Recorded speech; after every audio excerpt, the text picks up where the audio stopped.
Okay. Do a quick recap. It's been a couple weeks since we played.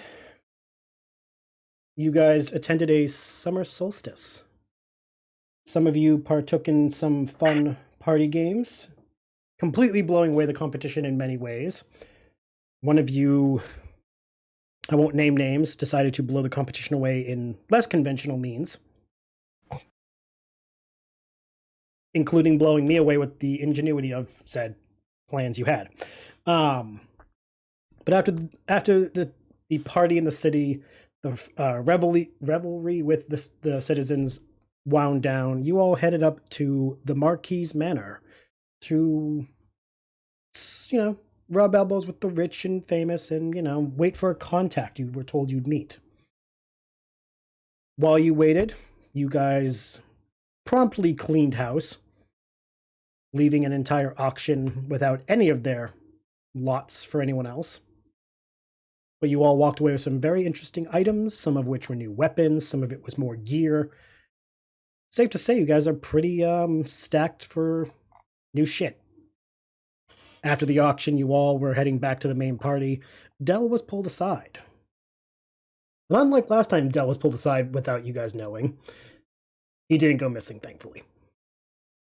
Instead, he was able to talk with the Marquis himself, Clovis, who informed them that when a signal went off, this signal being very hard to miss, you were all to flee from the manor and head towards the port. And from there, take a boat of which would be provided to you guys and head into the bay towards that tower that you guys have noticed that appears at night but disappears in the day. Being the clear communicator that Dell is, he informed you all quite quickly in a very worried manner. And a little bit after the information was shared, noises could be heard from outside. Distressing noises. And eventually, we come back to where we left off. A series of guards bursting through the main door from the outside, shouting, "The city is under attack. Everyone, flee for safety." And of course, being self-entitled rich people who never have to deal with anything in their lives, they hear danger, and what do? They panic and stampede like cowards. You all watch as these dignitaries, politicians, wealthy elites turn into a horde of mad, crazy children fleeing for their lives. Dell notices the Marquis slowly walking away towards the stairs and quickly grabs him, saying, "Will you be okay?" And you all can hear Dell ask this, and the Marquis replies, "If the worst happens and I am forced to face the gods to judge me, I hold my head high knowing their sins are worse than mine." And with that, the chaos is yours. For the sake of sanity, we'll allow you guys a chance to find a corner to change out of your fancy attire into your gear that, if I do remember correctly, one of you has in the bag of holding. All of your your weapons and your gear, so you guys can change like a superhero would. Because it would really suck if you guys had to run out to all this mess in your suits and dresses and shit. And who would want to deal all this in heels? But we will say, for the story's sake, you guys were able to change out into your normal outfits. But yeah, everyone's fleeing from the manor. You guys are able to head outside to see what's going on. On the way out, do any of you do anything? Nothing I can think of doing. Okay.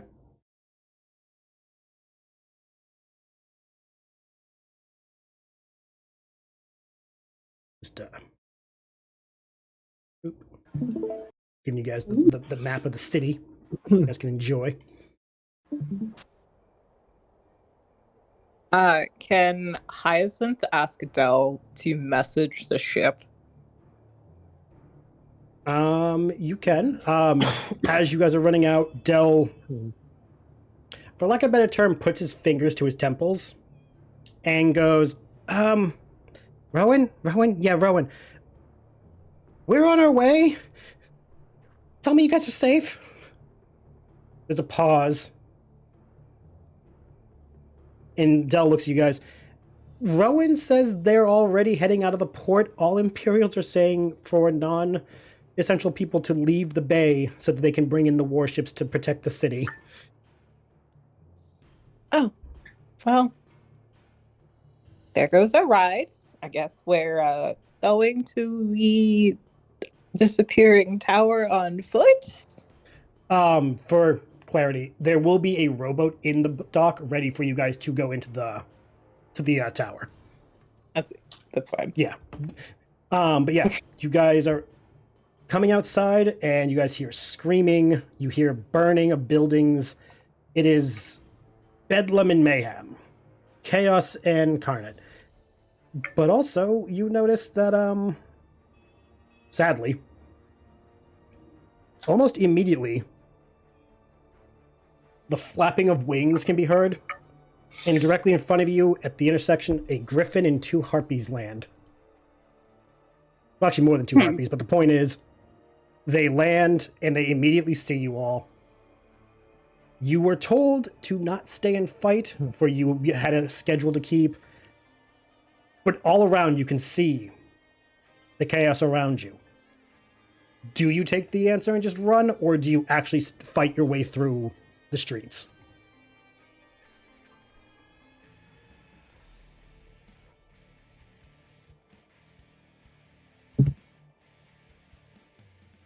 I'm inclined to fight my way through the streets. I thought you would be. Not gonna lie. I really had DFA pegged as the I'm gonna fucking fight my way through this. Is there a way without, like, is there a clear visible path out, like, to run away? If you were to try running, I would make you guys do skills to avoid engaging in combat. Like, for example, either acrobatics to just to dodge being pulled into fighting, stealth to avoid being seen while the monsters attack other people. If you guys want to avoid combat, you would do skill checks. If you want to do combat, you guys can do combat.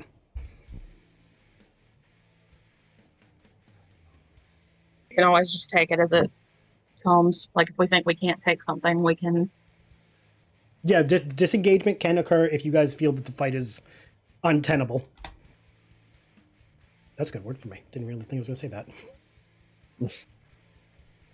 And then, do these creatures have any like distinctive markings or like banners or anything like that? I'm not gonna make you roll perception because they're looking right at you guys. No, they look like they just strolled out of the fucking woods and they're hungry. They're wild. Yeah, they're angry. Remember Cocaine Bear? These guys are cocaine monsters too. Don't challenge me. I tamed Cocaine Bear. I know you did. There are too many for you to tame right now. Challenge fucking accepted. Oh no. Well, while you guys are deciding, Del sees a person behind the griffin and immediately runs to help the person because Del is Del. Seeing Del run into the fray of battle, Hyacinth will knock an arrow onto their bow. The new bow, actually. Because why not? We have new toys. You guys have a lot of new stuff. Actually, hold on. Del can actually do something, because if I remember right, Del got the thing. Hold on, if I gotta mix the ability for it. Because if I remember right, Del got the talismans, right? Yes. Okay, so Del actually doesn't need to move. Del can throw the healing talisman at the person who's behind the griffin. Even better. So Del, he still gets ahead of you guys because he needs to actually like line of sight, but he doesn't go charging towards the griffin. That makes me feel better. He still took the initiative. So he didn't enter combat, but he did throw a talisman at the injured people. DFA said that she wanted to engage combat. Are you going to just leap into battle? No, I'm going to try and avoid battle where I can. Oh, okay. Can I check? the talisman does raise the person, so the person that Dell saved is back on their feet, but there is a griffin and a bunch of harpies looking at you guys. Do you want to try fighting through, or do you guys want to try to do skills to get around them?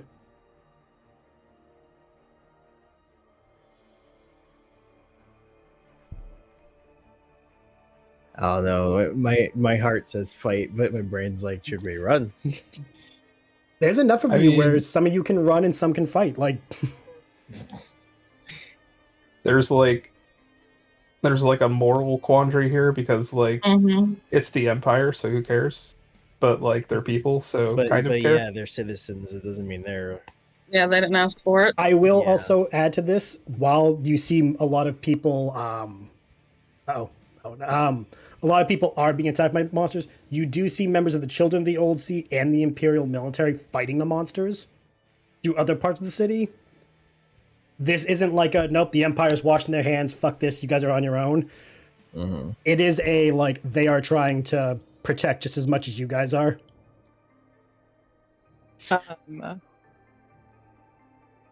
Hyacinth is gonna just look towards everyone and just shrug, and it's like, we fight while we run? We save who we can. I think, yeah, that's fine too. I feel like we should just kind of focus on us not dying and also get to where we need to be, because that thing is only there during the night, and we don't know how long it's going to take us to get there.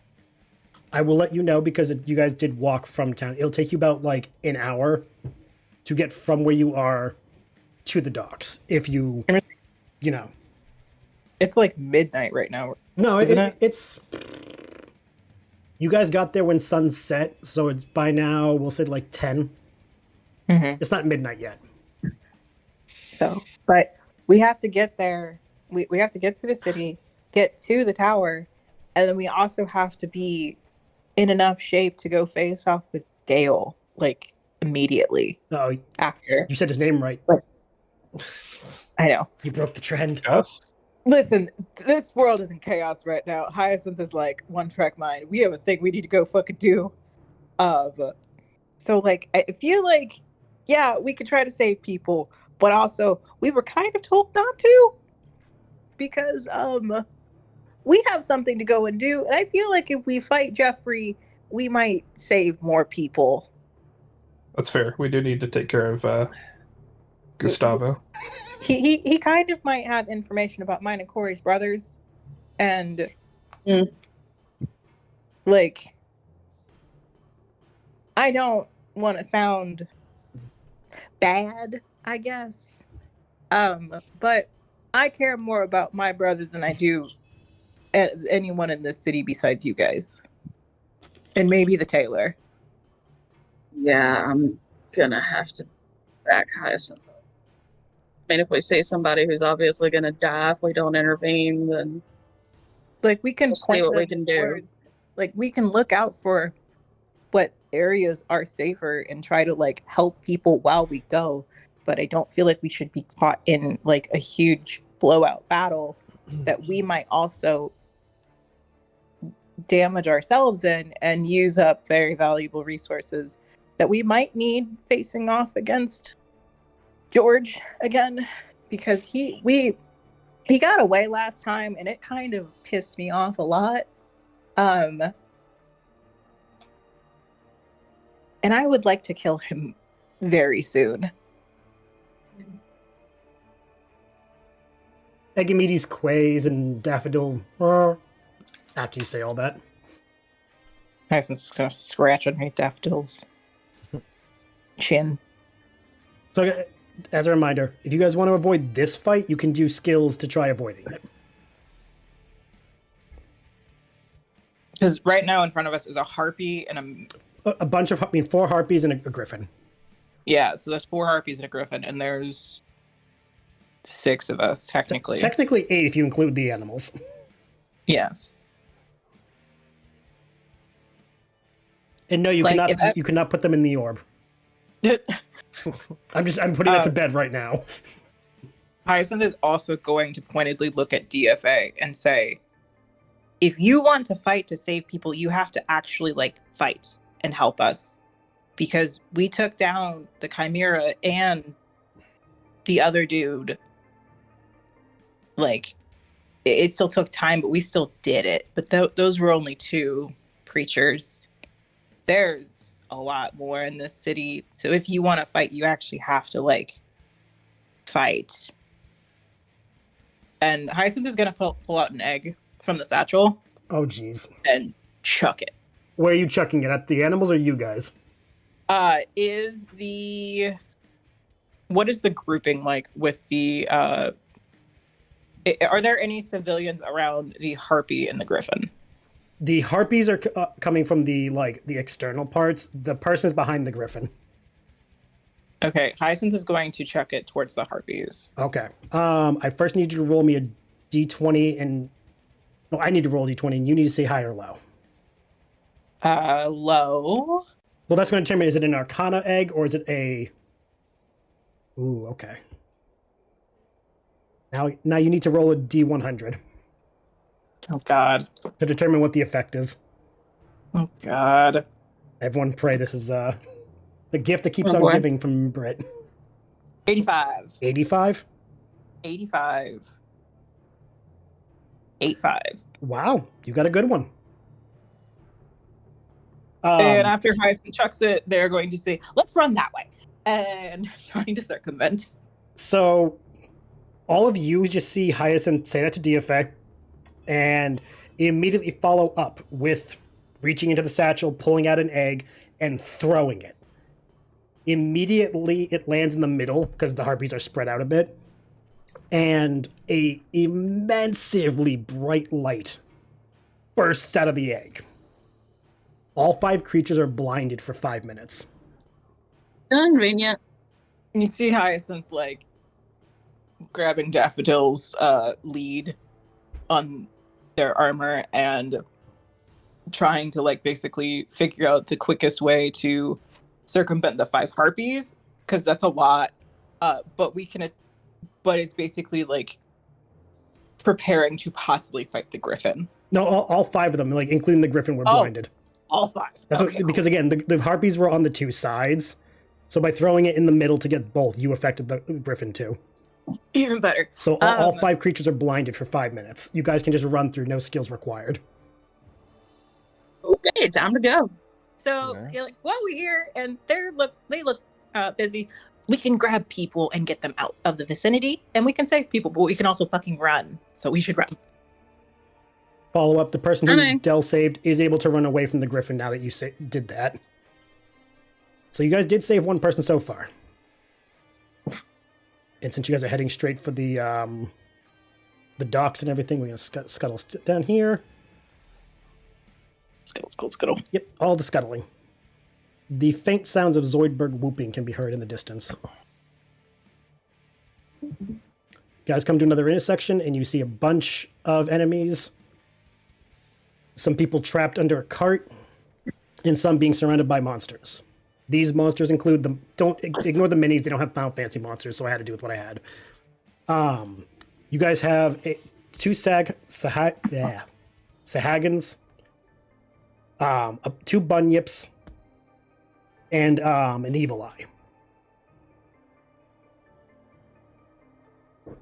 Again, don't have the Final Fantasy minis, so I had to use other monsters. Hyacinth did the last encounter. Who's going to decide this one? Is there anyone in any danger here? To you guys' right, there are 2 people under a cart, like they were pinned by it. And on the left, there are 2 people who are coming towards you, like running towards you, but they aren't aware the monsters are in front of them yet. I also let you know straight across from where you guys are would be the path to the main city. You guys can just go straight forward and go back to the city. I would like to intercept people that don't know that they're running toward the monsters. Okay. And Tell them they're running toward the monsters and to go a different way. Okay. That's just, speech, so they'll hear you. They'll stop and try turning around back the way they came. However, by doing that, getting to like so they could hear you, you did get closer to one of the creatures, and it does have the opportunity to attack you. So does you almost got crit? Does a 7 hit you? Nope. Didn't think so, but I had to ask. The bunyip brings its armored arms closed in to put the protruding spikes on them in front of it and charges at you. And you're able to just in time move, dodging out of the way as it slams into the wall next to you, sending like stone, debris, and dust towards you. And now it's between you and the rest of the group.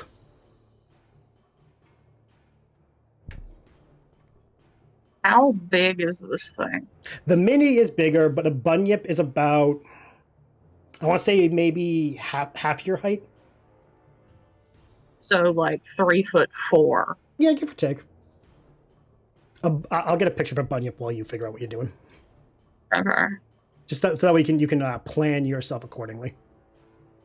Image link. It'll go in the bestiary.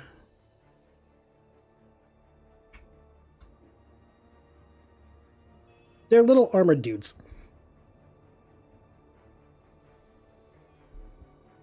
And for the record, I've noted that I'm actually saying the names of these monsters right. I've only seen them written.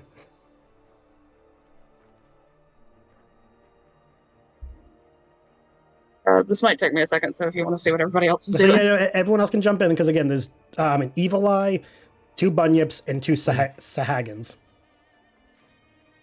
What's let's see, which direction did Corey start going down? Like, is that the way we need to be going? With where if you guys were looking straight, Corey went to the left. You guys need to keep going straight.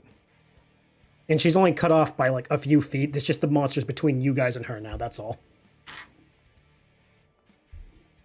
Like she could still like go for that road you guys need to go to. She just isn't in the group at the moment. That's all. How's Corey's acrobatics? Eh,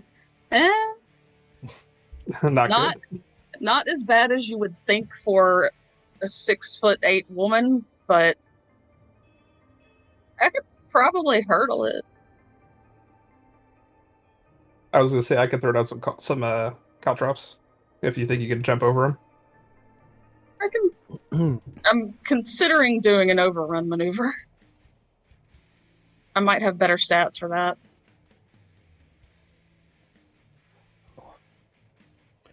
Also, while you guys do that, I gotta roll something.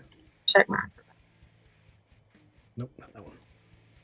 Oh, well, yeah, I have acrobatics. Would this count as acrobatics if I tried to hurdle it? Uh-huh.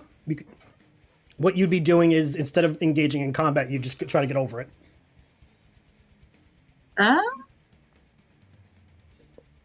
Yeah, I'll try Okay. to hurdle it. Go for it.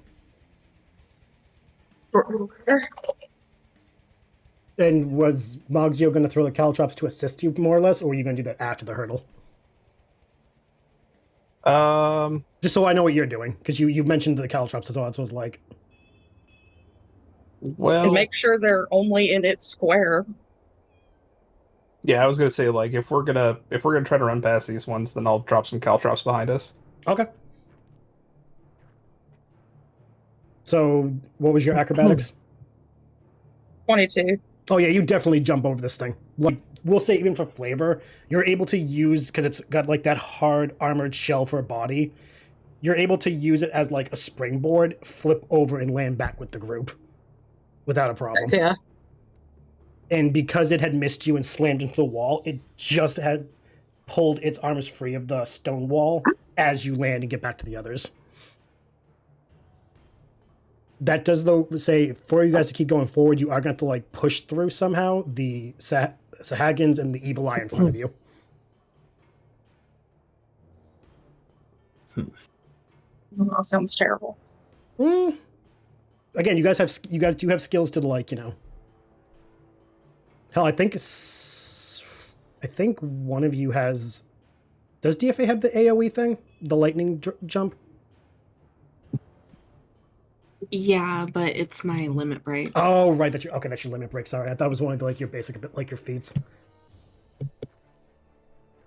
You guys got a bear. I say that because I remind everyone who doesn't know a Sahagan is maybe 3 feet tall and it's a giant fish person. So like Daffodil should have no problem just being like bear. Evil Eye, well, you guys got making me want to risk my baby. your baby is armored. Also, that is another question I meant to ask. What is the armor bonus on that for my baby being armored? It would be basic armor, so whatever like basic armor would be. Is it a plus something? Plus 1? Plus 2? I think it's a +2 to AC. Okay. It's not anything special in terms of like. It's not magic armor. It's just armor. Let's see. Just leave it as is. I'm gonna do. Hyacinth is going to pull a smoke arrow. Yep. And if I have it correctly, it basically makes like a smoke screen. Yep. I think it's like a 20 to 25 foot radius. I believe so. My links aren't working that I made for these arrows. I'll look while you do the roll. Hyacinth is going to pull the smoke arrow out and shoot it from the storm bow. Okay. Okay. So, smoke arrows say they only do a 5-foot cube where it strikes. Mm-hmm. What I will say, because you're using the storm bow, I gotta see the inventory for the item really quick. If you want, you can do the storm ability to launch five smoke things to make a series of smoke cubes. I only get that ability once though. Once a day. Well, because remember, a 5 cube is only 1 box. Yeah. I will allow you to use 5 smoke arrows with that storm ability, though. I will keep that in mind and keep that for later. Then instead, I'm gonna use my usual and just knock a bleed arrow instead. Okay, who are you gonna aim for? Okay, I'm going to send Daffodil after whatever that 3-foot creature is. Oh, the Sahagins? Mm-hmm. I'm going to send Daffodil after one, and I'll shoot the other one, because there's 2 of them, correct? Yeah. There's 2 Sahagins, a Bunyip, and then an Evil Eye. Yeah. So Daffodil and I will take on the Sahagins. Okay. And Hyacinth is going to look back and say, it's like, I guess we take these ones down and clear the way. I don't know. Roll the 2d20s. Because Daffodil and... Mm-hmm. And Daffodil's attack, hold on 1 second, is... Daffodil uses melee attacks, correct? Yep. It's essentially just claws. If I remember correctly, claws are... Daffodil has 2 claw attacks that they can do. Yeah, I think it's 1d4. Mm-hmm. Well, I think it's plus attack bonus. Let's see. Hyacinth got a 14. Daffodil got a 17. Sahagins. Okay, you'd hit both. And then bleed arrow is just roll damage first. See what we get. Oh no, I'm looking at what my arrow damage. Oh right, yeah, I forgot because we did this my last arrow, time. My bow. That moment we realized last session you weren't doing your arrow damages. Yeah, I was doing my arrow damage. I wasn't doing my bow damage. And I got a new bow, so I've got to look at my new thing. Right. For what the damage is on it. 64. That is going to be 6 points of damage. Okay. To the Sahagin, and then wait, was that for Hyacinth? Okay, so that okay, so you killed the Sahagin. And then Daffodil's claw that. attacks is... Oh well, too late. Can't bring it back. Shit. 1d6 plus 7. Where's the undo button? Oh, that's full damage. That is 13 points of damage. Yeah, both of them are dead. Heck yeah. The party watches as Daffodil lumbers past Dell and just lunges down, clawing the Sahagin in its place before it has a time to react. And while it's being thrashed around, like a ragdoll, Hyacinth looses the arrow and it goes clean through the thing's torso, knocking it down to the ground dead. And then for movement, is there a way that Daffodil and I can get into flanking position on another creature for somebody else? I would say, or is there anything close enough? I would say Daffodil is close enough for this Bunyip, and you could move up to be close to the Evil Eye or the Bunyip if you want. Okay, then I will move up with Daffodil. Okay. So we're in the same foot. Okay, that being said, there's no initiative at the moment because, this is what it is. Those who want to continue fighting, go for it, but unless someone else wants to say, no, this is where we start running. This is where we start,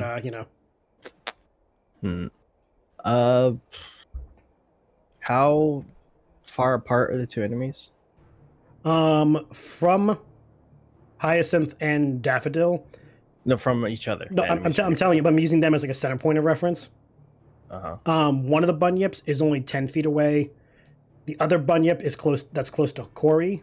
We'll say from you, and 20 feet. And the Evil Eye, again, from you is 30 feet away. But remember that you got Hyacinth and Daffodil in the middle of all three of them. You also have the Vulpine boots, so you can teleport close to an ally. You can teleport adjacent to an ally. Does that have a limit on usage? I believe it says... You can teleport up to 90 feet. I think once you max out the 90 feet, then it's done. Yeah, then it has to recharge. Okay, so... Oh, I can use part of the 90 feet? Yeah. And then... Okay, but once I use up to 90 feet, I have to wait for a long rest, I assume. Okay.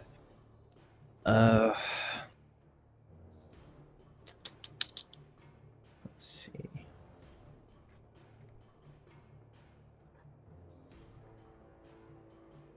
Also, by the way, while you're deciding, Dell's going to throw another talisman at these people who are under the cart so that they're not as, injured. That way Dell's doing something. Those recharge, don't they? Yeah, essentially he has ammo. He saved a cow and a farmer. All right, so the big thing near the cart? Yeah, the Bunyip. The Bunyip? Is that... How far is that from me? From you? 20 feet. Okay.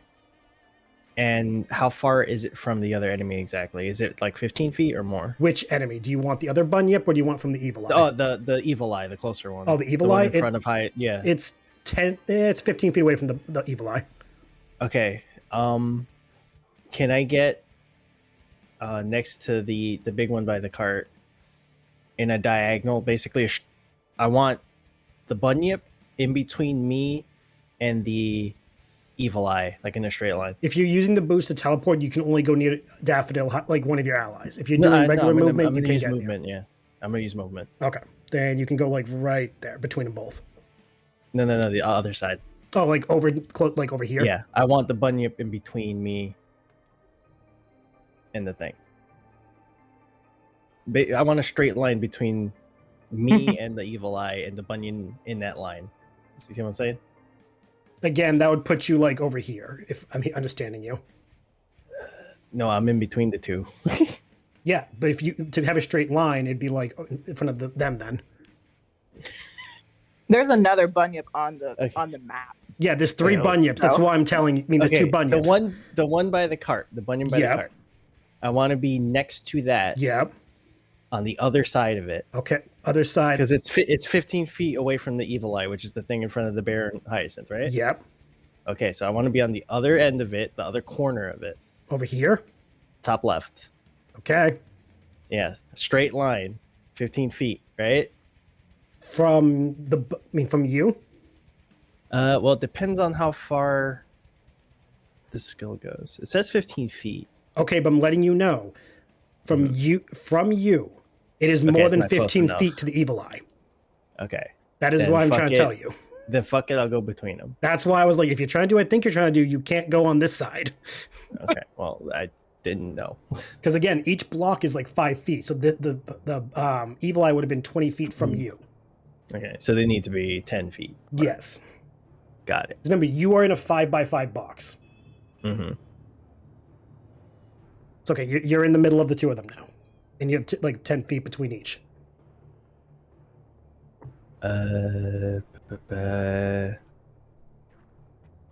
only thing I can do that hits twice, both of them, is my HP move. Or I can just hit the one of them. So yeah, there are other people here to fight too. It's not just you. Yeah, I know.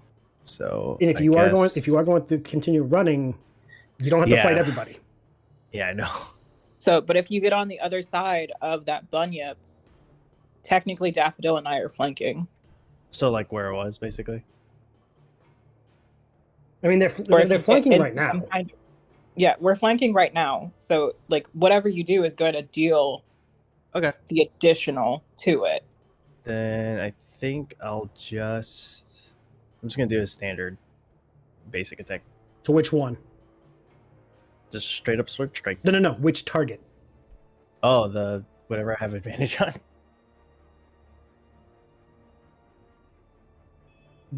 You wouldn't have advantage.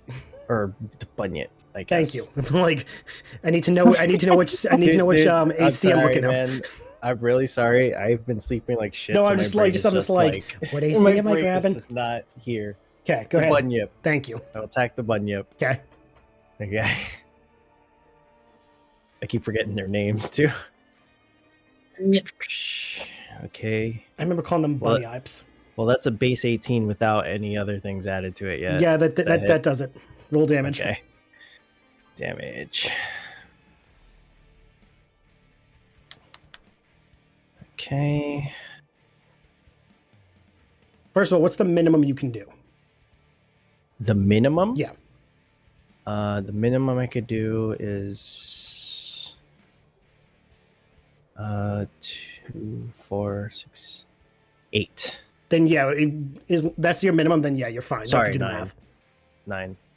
Either way, no, that's still more than you need to worry about. Then yeah, okay, that's dead. Okay, good. Okay, all that's left again is the evil eye and ahead of you 3, and then the bunyip that's just that Corey jumped over. Gotcha. Boogles? Anything you guys would like to chime in with, or is this going to be a chance for you guys to see a break and run?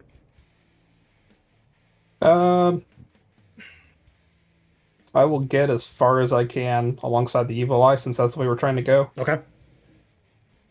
At least 10 feet away from it, like out of reach. Yeah, we'll put you like right there then. Okay, so yeah. Okay, and then I'll throw a card in its face. Okay. Roll attack. Evil eye. Evil. 23. Oh, that definitely hits, yeah. The rest of you guys are watching as Mogzio runs up, and the evil eye is just like flapping its wings to stay above the ground. Its giant center eye like jumping between each person like a beholder would. Oh, I shouldn't be able to say that because it's copyrighted.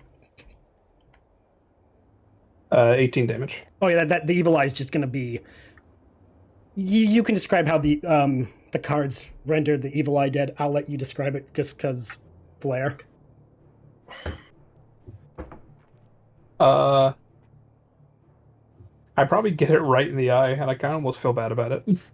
How much do you feel bad? Not that much. Oh, okay. I was like, come on. But like for a split second, it's like, ooh, okay, no, it's a monster. We're fine. You don't count as people. Sympathetic eye pain. Right. All right, DFA, did you want to fight the last bunyip, or are you just going to be like, no, we got a clear entrance, we're running? She's gonna run. Thought so. All right, so with that, you guys cleared the way. You guys can make your way back to the main part of the city. We'll say you guys saved 5. No, 1, 2, 3. Yeah, you guys saved 5 people of the entire group that were here. We'll say, D-roll real quick. The military and the Children of the Sea were able to save 11 people, and unfortunately, come on. Fortunately, 6 were unable to be saved just because no one got to them in time. That's how it works. Can't save them all. Yep, you can't. But you guys did save 5 people, which is a lot more than would have been saved otherwise. Now we switched maps because you guys are back in the city. Ignore the snow. The map had snow, and that's all we got. You guys come back to the city. Ahead of you, you guys see 2 more bunyips. They are spread out enough where you guys can you could technically dash through. It is up to you. I will say DFA makes the decision, though, because DFA has Egamedes with her. And I felt like that, so. She defers to Moxio. Oh, okay. Moxia. What was that part? Sorry. DFA's deferring to you. What do you do with these 2 bunyips ahead of you that block your way to the main city?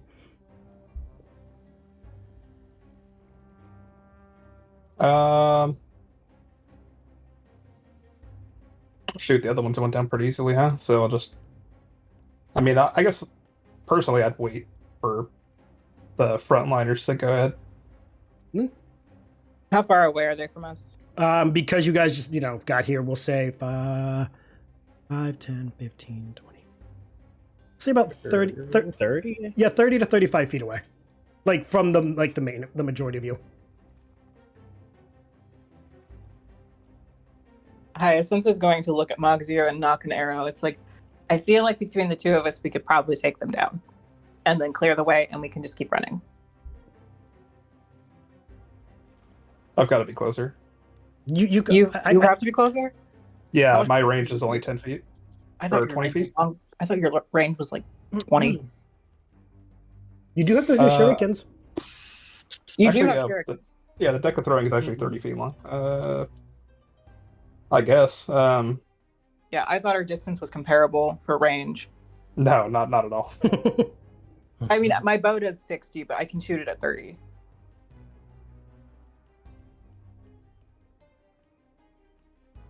Yeah, I guess if I'll just focus on the left one.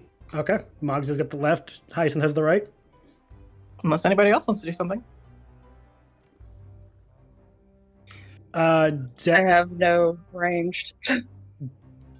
Dell. I didn't know if you wanted to hit something. Dell makes a comment that Rowan and the ship have made it successfully outside the bay. And they said they are staying out of the way of the Imperial Navy that's coming into the harbor to deal with some of the monsters attacking inside the city. Which one does Hyacinth have? The right, I believe. Unless Alright. somebody else wants to try something. Can I get within 30 feet of the left one? It would take. Along with Moxio? I'll say Moxio has the range. Would you? I have 30 feet range skill. Then you just have to move up. You'd have to move closer to Moxio to do it. Yeah. Just move up a little bit, yeah. Just kind of help out with the range attack. All right. Well, then Moxio and Hyacinth first do your things, and then we'll have Elric do next. If they live. Yeah, if they live. 19. Okay, that hits. No, not natural 20. That hits. Roll damage. Ooh. Fun fact: in some Final Fantasy games, bunyips have a higher AC because they're fully armored. Really? Yep, they have natural armor. They're bugs, I think. right? Like in Final Or Fantasy, damage. like in Final Fantasy X, certain characters can't damage them as much because they don't have piercing abilities. 9 points of damage from a regular arrow. Okay, that one's dead. Yee. And how much does Moxio do? 4. Not quite enough. Elric, if you want to finish it, here's your shot. Hopefully I do. I'm going to do Crush Weapon, which has a range of 30 feet. Crush weapon, you say? It's a DC. You'll do half damage if you do a fort save. Making sure Of- just because, is that a Dark Knight ability? It's the swordsman. It's a swordsman. thing. Okay, just making sure because It's not the. no, Dark no, Knight part. I just wasn't sure what ability was. That's all. Yeah. Yeah, go ahead, do it. Let's see. 6. That's 7. That's 7. I haven't added the rest yet. Is Yeah, that enough? that's enough. Okay. After Moggs did the first hit, yeah, that's enough. Yeah. It's, Okay, so you guys have killed those two. You guys can move forward, and I'm just making sure I got everybody. You guys hurry towards the city with apparently a lot faster than I thought it was going to be. Shit. Also, I warn you, this map may crash. It's a very, very big map with a lot on it. So if it crashes, we'll just boot it back up and be fine. Don't worry about it. it's fine. It's fine. Yeah. You guys arrive to see two of the local guards fighting with the griffin. They are fighting with it. It does not notice you. You guys can either bolt past it into the city or help the guards. They look like they're struggling. Because of the situation, I would say, hold on. Roll me a survival. Can I give advantage on that? You could assist. By helping? Yeah, you could assist. I'll allow it in this situation. Yeah. Good thing you did that. That is a 19 plus 3. So you got a 19. You got like 20 something. Yeah. Okay. They're not so much struggling, but you can tell they don't hit as heavy as you guys, so they will be taking longer to kill it than you guys would. But it's still, it's not a like these two are gonna die if you ignore them. Okay. Are there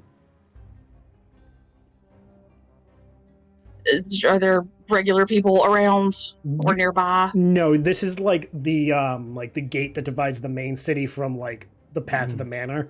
It's just these two guards protecting the gate. Okay, so they're not going to die. They'll they may get maimed. If anything, it'll be one of those like one may die if he's stupid.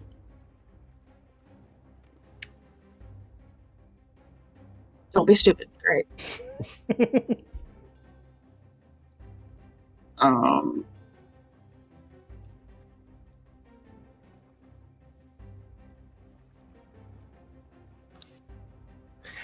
Why do I have this pressing feeling that JM's keeping track of every enemy we actually fight or run against? I am. And how many are they up against? Sorry. Sorry, what was that? How many are they up against? Just one griffin. 2 people versus a griffin. Even though we kill them fast, it might be, yeah. Well, if we help them, that frees up 2 guards to tend to other people. So I'll go in and make a axe attack. Okay, go for it. I know you were further back, but it was just because I just didn't move everyone accordingly. But yeah, you can. We'll say you were able to make it before to get to him. Okay. Roll attack. Is 18. 18 definitely hits. Holy shit. Oh god, what is an axe dice? The body of a lion, the head and wings of an eagle, the majestic creature flies around the land, hunting for prey. It's a baby. This is definitely not a baby griffin.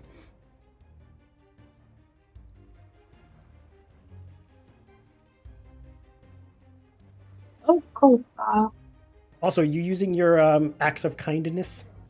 I am. Okay. Just figured I'd ask. I love that weapon was so appreciated. 17. 17 definitely kills it. You're able to just like cleave through it. I'm going to look up at the guards and say, "You're welcome," and just book it with everybody else. Okay, you move up ahead because you were further. Everyone else follows after. As you guys run by, the guards are just like, "Thanks." One of them actually calls out, "Hey, you!" to Hyacinth. "Thanks for the food earlier." Aw. Because those are the guards from that Hyacinth kept feeding. Hyacinth is going to wave as they run by and just say, "It's like, sorry, have business outside of town, don't die," and then keep running. As you guys go, like the guards that are inside the gate are able to get a bunch of people outside. So you guys see like a bunch of people running from the danger. Smart choice. Yeah, Walter White's here and they gotta run from the danger. So you guys have a choice. Do you guys want to go left or do you want to go right? I'm going to take out one of the blunt arrows and I'm going to use the sonic ability. Okay. And I'm going to use it twice to aim it against both sides of the walls on either side, or both like streets. Oh, like the actual like Sonic. Okay, yeah, okay. Yeah, to see what enemies are on either side. Go for it. I'm going to just use normal arrows for it since they turn any arrow into a sonic arrow. Okay. And Hyacinth is going to shoot both sides of the building. Yeah, I know what you meant. Either. Okay, so on the left side, you guys got some flans. Fantasy flan. And on this side, you guys got some harpies and some citizens. And Hyacinth's going to relay that to the group. Do you want to fight some gelatin molds? You want to fight some bitches with wings? And possibly save people. Get the bitches some wings. Bitches with wings. Bitches love wings. Yeah, I'll take bitches with wings over slime. We didn't actually fight the slime last time we found one. Nope. DFA like Mission Impossible did. DFA Mission Impossible, what, I think 4 or 5 flans that night? Yeah. Mm-hmm. They were having like a meeting. Yeah, they were having a union meeting to discuss monster rights. All right, so if that's the case. You did your sonic arrows. Who's going to attack the harpies first? All right. These assholes are 10 feet apart, right? Oh, In the yeah. line? Like the ones in front of you guys are 10 feet, yeah. Okay, put me... that I'm guessing... Those are harpies. What's that other thing that looks like a mage with a staff? On the right side? Yeah. That's a citizen. Oh, it's a citizen? Yep. Okay. Can I get to the right side of the right harpy?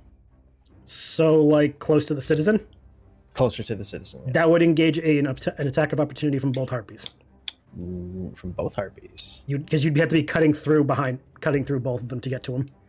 Yeah, I can't tell which one that one's on. Or if you go this way on like the right, closer to the wall, one attack of opportunity from one of them. Let's do that. Okay, so they get you to do an attack of opportunity as you run. As Elric's running, is anyone going to do anything else with the other harpy? Just out of curiosity, while I do all this. Uh-huh. Elric, you got lucky. What happened? The harpy that you ran by got a nat 1. Super lucky. All right, so put me on the right side of it. Okay. Anyone else going to do something while Elric was running by? I still got my Probably attack. but- Moggs, are you going to attack? Okay, roll to attack. Oh, fuck. Should I do my move first or his? Um, Because that's what I was planning to do. is yours going to be multiple targets or one? Multiple. Oh, that's fine then. Good. I would say you guys could technically both do it at the same time and just see what happens. I mean, that's fine, I guess. They might make I it go for it, save Mike. anyway. Okay. Just someone roll and let me know what you guys got. It's a skill, so Blade Flash. It's a reflex save for half damage. Blade Flash. Okay. Yeah. So, phew. Okay, that's 11 before I add anything. 11 Yeah, before I add anything. misses. No, it's not an attack. It's a Oh. Okay, my bad. 11 damage before I add anything. Oh, okay. Is that enough? So I need to roll a DC? Yeah, you need to do DC 17. 17. Okay, my bad. My misunderstanding. Nat 20 for one. Let's see. 7. Wow. 8 for the other. So one gets half, one gets full. And 19 full damage. So 19 full, one's dead. What's the other one's damage for half damage? 19 divided by 2. Yeah, they're both dead. Okay, never mind. Cool. That citizen is able to run away. As they run past, you guys notice that it is actually the tailor. Oh. And he thanks you very promptly for saving his life. All right. So do you guys want to go to the left or to the right path? I know you guys just fought the harpies, but do you want to go down the left path with the slimes, or are you guys gonna take the right way? I guess the right. Yeah, we're going away from the flans. Avoiding the flan. Got it. No dessert menu for you guys. Another harpy is it. Yeah, you guys are coming by, but it's attacking a building, so you guys are able to run past it. That's what I've been rolling to see what they do as you guys run by. Another citizen's running away because monsters help us. No, way home. Come on, fucking. Ooh. Guys, find some more Sahagins. Also moving my network back to there. What? Oh, what do you do with these two Sahagins? You guys can skill check around them, or you can power through.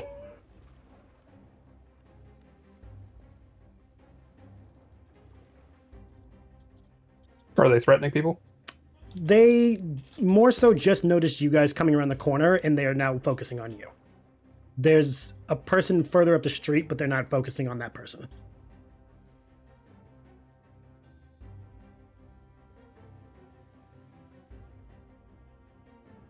They've probably got to die. Okay, go for it.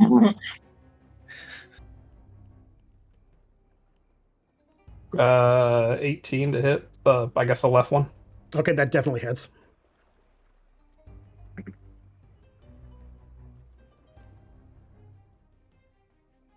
Uh, 7 damage, I think. Yeah, that's dead. Yeah. Definitely dead. One Sahagin down. Does DFA want to take on the last one? No, she's gonna keep running. Okay. In that case, I'm actually having Dell do a thing. Because I actually know what Dell's thing is for the whole war crime ability. Oh.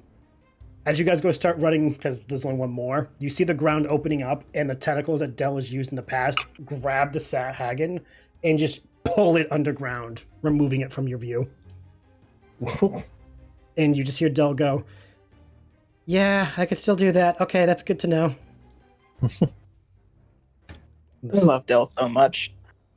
And as the ground closes up behind you guys, you hear a very, very distant as the monster's being pulled into the void. I don't know what sound they actually make. For I know that's the wrong sound, but who cares? Mostly all citizens, so you're fine. Citizens running and panicking. I'm not going to move all of them. Oh wait, nope, that's not a citizen. That's a monster. Move the citizen. There is a nope, that's Agamedes. Agamedes, you are not running from the fight. You have to stick with DFA. Another monster. What is that one I put down? Well, that one is a blood taste. Best way to describe these: think war dog, or a very rabid hound.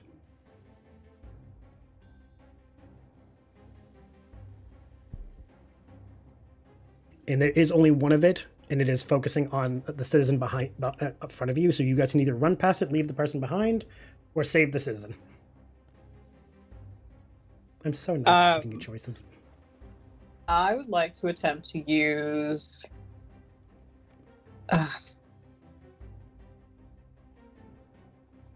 God, what does this even do?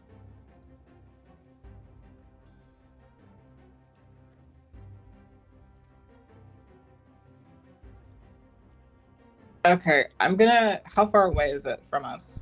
15 feet. It's making its way towards him. I'm gonna attempt to use the tangle shot arrow. Okay. You fire a tangle shot arrow as a ranged touch attack. The arrow deals no damage when it hits, but the target is slashed with an alchemical adhesive. The reduced amount of the glue means the arrow is less effective than actual tanglefoot bag. And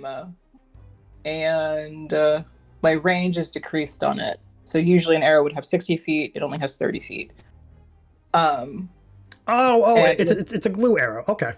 yeah, it's a glue arrow. Okay, And I was so reading the it's effect and I'm like, wait a minute. Yeah, okay, it's a glue arrow. Okay. And it's going to be a DC 10 reflex save, to avoid it, or a DC 12 strength check to break it. Gotcha. Just roll your damage while I do this. Okay, rolled a hit. He rolled a nat 1, so he is stuck. Oh, well done.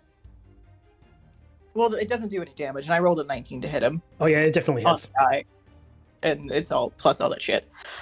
So he should be stuck. Yeah, because it's so close to the building, all of you guys watch the arrow hit the thing, and it just literally sticks to the side of the building. We'll say like 2-3 feet off the ground, and it's like, what's the word? It's like barking and trying to bite out randomly, trying to reach at something. So I mean, once the blue takes 10 points of slashing damage, then it's like null. But we have a little bit of time to run. Yeah, it also, like, with how it got the nat 1, there's no way it's breaking out anytime soon. The citizens are able to get inside because of you. Also, I'm just checking to see how far you guys are. Okay, you guys are almost there. Okay. Okay, you guys are able to continue. Ba-ba-da-ba-da-ba. Now you guys got a big boy in front of you. Big boy, you say? Oh yeah, very big boy. It is a type of bunyip, but it's a giant one. And it's fighting with 2 of the guards already when you guys show up, but it is blocking your path. This one you do have to fight through, because it big. Corey raging. I was not, but I can be now. It's still, If Corey rages, can Hyacinth like shoulder tap? Can be considered an attack. You've done that in the past, as long as it's a strike. Oh, it doesn't even have to hit. It just has to be an attack roll. Yeah. Okay, let's go get the bunyip. Big yip, whatever. Bunyip. B-U-N. Gotta die. Yeah. We will say that Hyacinth slapped you for that glorious rage. And Hyacinth is going to tell Daffodil, bear hug with Corey, and point at the giant bunyip. Duly And noted. send Daffodil into the fray with Corey. This is awesome. I'm gonna get up where the citizen is, like swap places. Oh no, those are guards. They're fighting with it. Oh, that's a guard? Yeah. Alright. Then I cannot reach. Yeah, the guard is fighting with like a pole arm, and the other one's using a sword. Alright. All right, so They're roll on your the- attacks.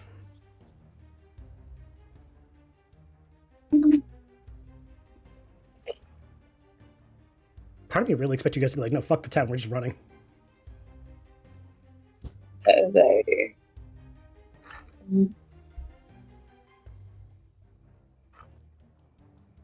Oh, what was your roll? I have to...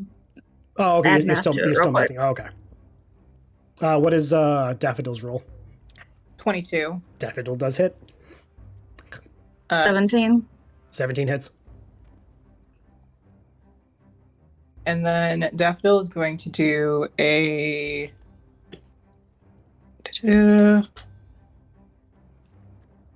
I think Daffodil's going to do the bite attack. Okay.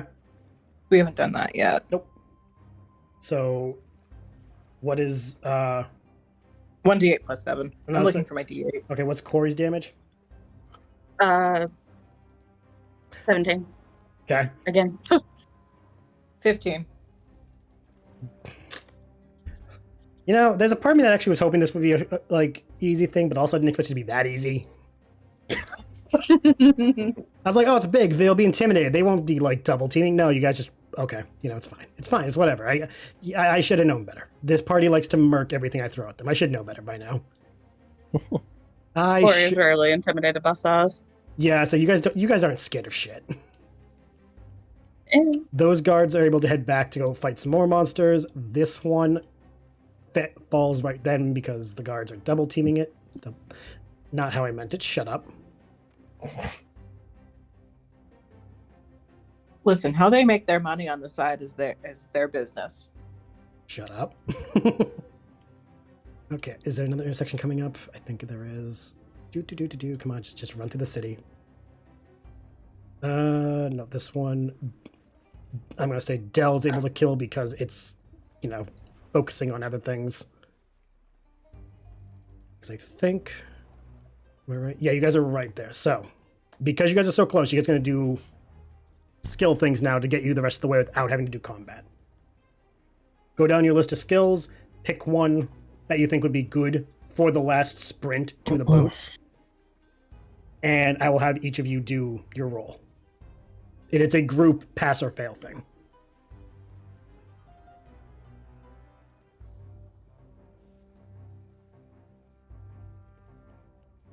Making you guys be imaginative here.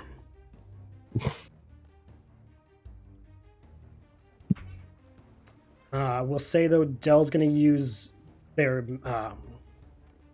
what's it called? I have Dell's thing in front of me. Dell's going to do...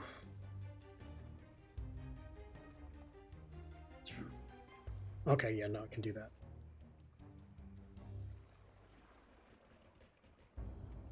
Guys, Dell gave you guys one pass. I got a natural 20 on a stealth check. Okay, so that's 2 passes. Hyacinth got a 26 on a stealth check. Okay. Am I also rolling for Daffodil? No, just use 6. Okay. So with Mogzio and Hyacinth's help, the 6 of you were able to navigate down some back alleys that they have noticed while going through town the past couple weeks. And in this, you guys are able to avoid a lot of detection as well as help, we will say, 6 citizens find safety along your way. DFA, what do you do in your skill to pay the bills?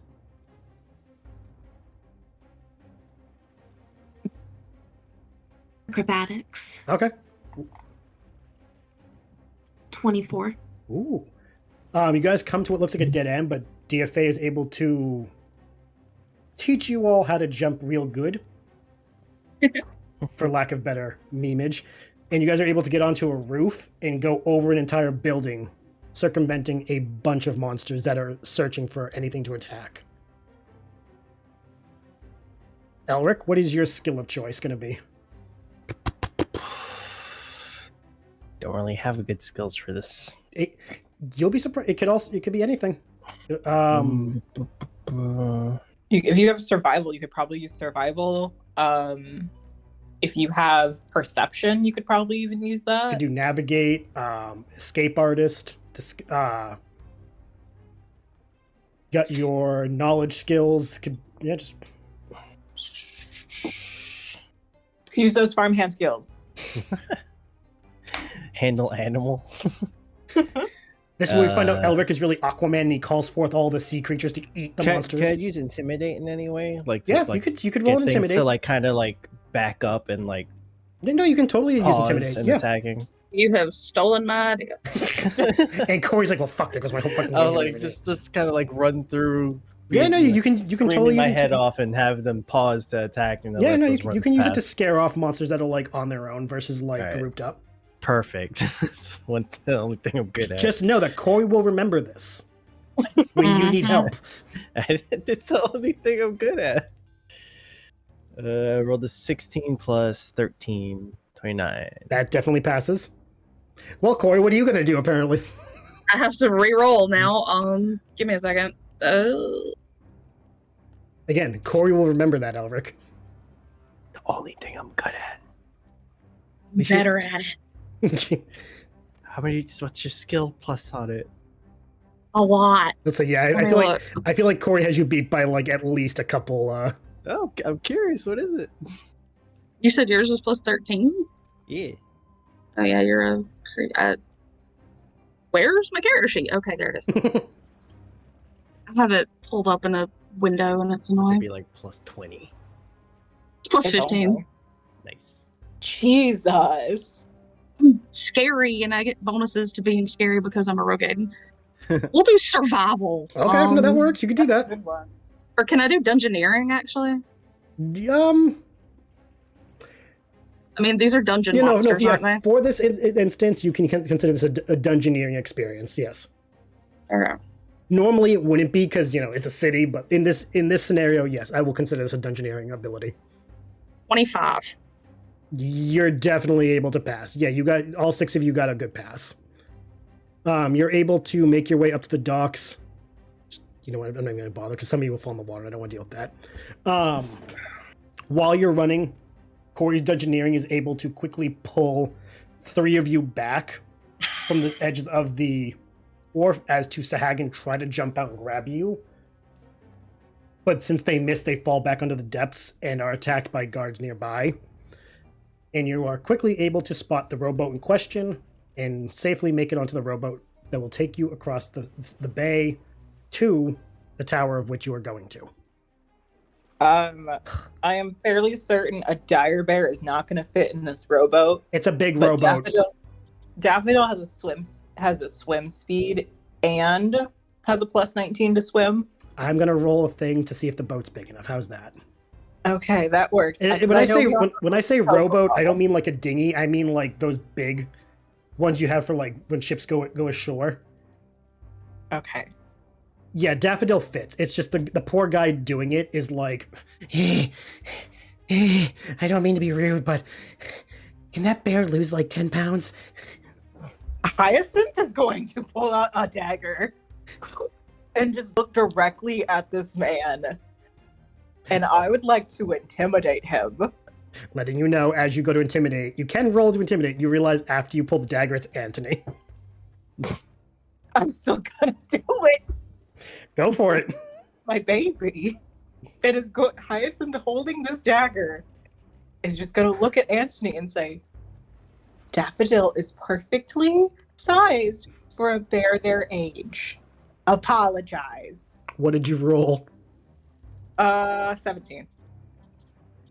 Anthony looks at Daffodil, then to you and goes, you know what? Yeah, no, you're right. No, you're right. No, my bad.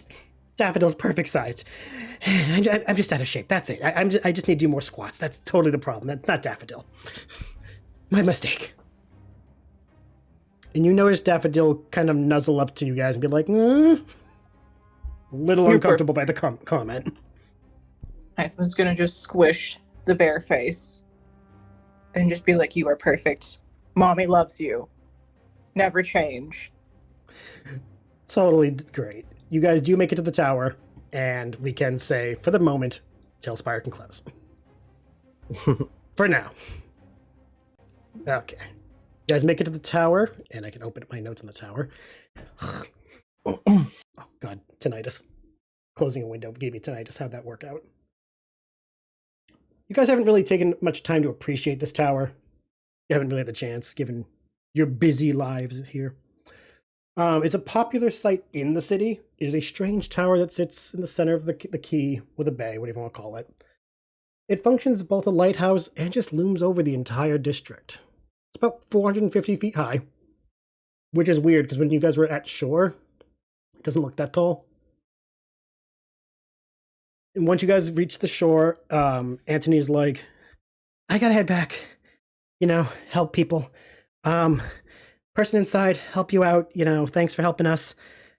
You get that fucker who you're hunting, and hopefully we see you again. And hopefully I don't die back there. And you seem to start rowing back, slowly but surely, on his own. Hopefully his arms will be 10 times stronger for this. Don't skip arm day. Hmm? Don't skip arm day. You know what? Just for that, I'm going to do a quick roll for Anthony to see if he does something that is stupid. Yeah, he's being stupid. About halfway back, you guys hear a loud, thud. Looking back, you see him just throwing down the oars. He just dives in the fucking bay and just swims back on his own. Fuck the, Okay, Anthony. fuck the boat. He doesn't care. He's taking too long. He's going back by swimming. How long he takes to get there, I don't know. I'm not going to roll a swim for him. I don't have a swim stat for Anthony. Almost immediately as you guys head up towards the tower's door, the door opens immediately and you are greeted by a Shindroid. A dull brass-like metal, unlike Dell, who looks passable as a person. This Shindroid is very much a more automaton in design. Intricate filigreed engravings all over their torso, arms, and face, almost like tattoos. The engravings are gold trimmed, no nose, but he does have 6 glowing dots on where his eyes would be, like 3 on each side. And he does have what looks like a mouth and jaw engraved into his face. He is wearing Ardite top robes, cobalt pants, and a Manalian purple belt or sash. He immediately greets you, bowing his head, and goes, excellent, we've been expecting you. Hopefully you're not too early. Come in quickly. My mistress is waiting for you. Okay. As you all enter, do you enter willingly, or do you all have like dubious, vibes? Can I sense motive? You can roll a sense motive. I'll have to do a counter roll. 21. What, 21? Mm-hmm. You don't sense anything nefarious or anything, though you do get the feeling that this Shindroid knows more than they're saying at the moment, and they are clearly very, I'm only telling you what I am told to tell you, nothing else. You've been around enough people where you know that kind of behavior, where someone's like, I can only say this much, but I do know more. You know what I mean? Might as well not cause any trouble. Skin in. All right. As you guys head in, you notice that, like Dell, the Shindroid hovers. But unlike Dell, where Dell like hovers in a standing position, when this Shindroid goes to move, they actually like lift off their feet from the ground and kind of like do a meditating hover. Like Zenyatta? Very much like Zenyatta. He just hovers while cross-legged. His arms aren't doing the whole like hand thing though. He's just, hands in his lap, floating behind you. The door closes behind you, and you are greeted by a gathering chamber of sorts. Very simple sitting room at the base of the tower. Got 2 couches facing each other, and a spiral staircase in the back of the room that leads up, and another spiral staircase going down. This Shindroid says, "My name is Quincy.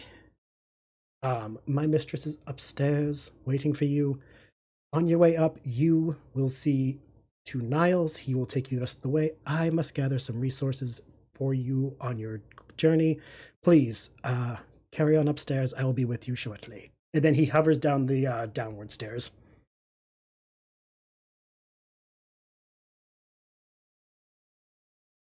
Leaving you in the sitting room to go up on your own. Unsupervised. Big mistake. In that moment, DFA just steals everything.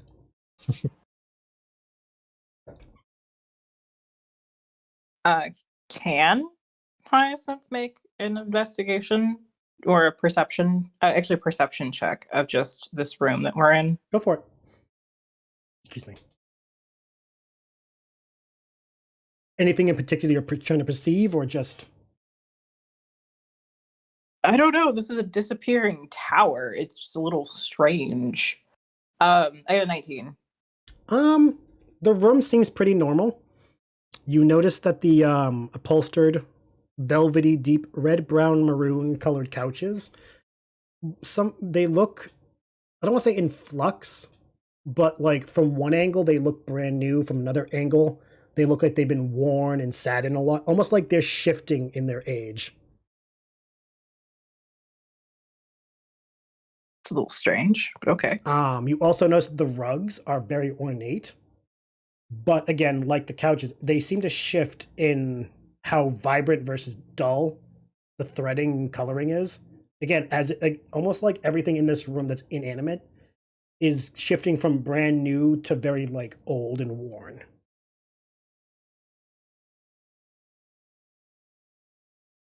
And because you rolled high, none of you are having that same sensation. It's just the inanimate objects.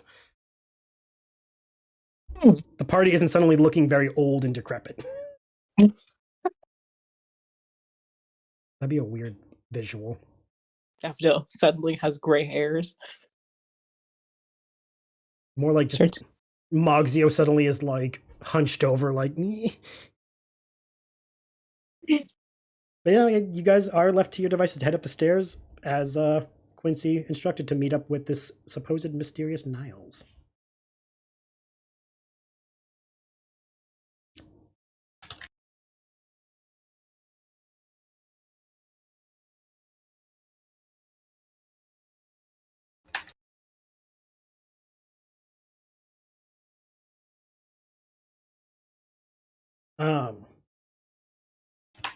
But no, since you did the perception, anyone else planning on doing something before you guys head up, or are you guys just gonna go as requested? I'll go ahead and go up. I've got my head in the game at this point. Okay. Everyone else follows Corey, I'm assuming. As we're walking up the stairs, Yes. Hyacinth is going to offer. It's like, so do we have a plan on how we might get Geayl to stay in one place? I have an idea, but I don't know if it will work. Well, that's one more idea than I have. Yep.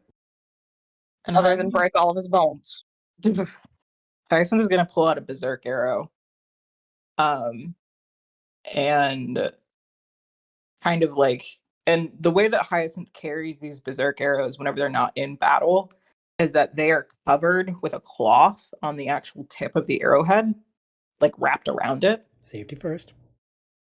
Just so nobody actually like gets like dosed with the berserk. I think that guy we fought in the sewers had magic. But when I hit him with this, he couldn't use it. And Geayl had to use magic to escape last time. So if we can hit him with one of these or end up dosing him somehow with it, I don't think he'll be able to like flee the same way. But we also don't know if he might have someone else helping him. So the idea I had is that if we each take one, we could try just stabbing people with it, or I can try shooting him with it and have multiple shots at dosing him with it. And then he'll just be really angry, but he can only fight like what's immediately on hand. Sounds like a pretty solid plan to me. So I think so too. If I worked with one magic user. Del nervously goes, not that I don't like the plan, but would it be good if I stayed behind while you all tried that? Just in case he goes to, do something to me. I don't think I could withstand an attack if he hit me close range. You're probably right. Do you stay behind? I assume he'd come after whoever's closest. Yeah, from what I've gathered about like just watching the last fight we had with using this, I wanted to test it out, but we haven't had the time. Mm-hmm. I think you just have to attack. I think it just, and you have to attack whatever in front of you, so you can't like pick a target and just pursue them. I think it's just like, for example, if I was dosed with it, I would just attack who's ever nearest to me. I couldn't just pick to attack Dell. And who's closest would be not So Dell. So I would have. So as long as we keep distance between people who can't take the really hard hits, and as long as he can't do anything ranged, because if we take away his magic, I don't think he uses a weapon. But we also didn't fight him for very long last time. Sure. oh, we'll find out 'Cause- if he has a weapon. What I got off of him with the read that I got, he's just a spellcaster. It is at this point you guys reached halfway up the tower. You are stopped by a very well-dressed Leporit wearing a double-breasted vest and a pair of spectacles. He bows very lowly and goes, welcome to the Meandering Tide, home of the illustrious Mistress Zorah. I am Niles Erenis, here to bring you to her illustrious study and make sure you keep out of trouble while we wait for her to assist you. I am to believe you are the friends of the Marquis we were told to be expecting? That's us, yeah. Very good. Am I to believe that the plan went without a hitch then? You could say that. You mean the city that's under attack with monsters? Yes, unfortunate as it was. Clovis believed it was the only solution to a myriad of problems. How did you get all of those monsters into town? The mistress is quite skilled in the magic arts, as is her apprentice Clovis the Marquis. It took a lot of planning and a lot of time. Though the best thing they had going for them was that the Empire were comfortable and confident to a degree. They didn't think anything would happen. And, well, complacency breeds problems.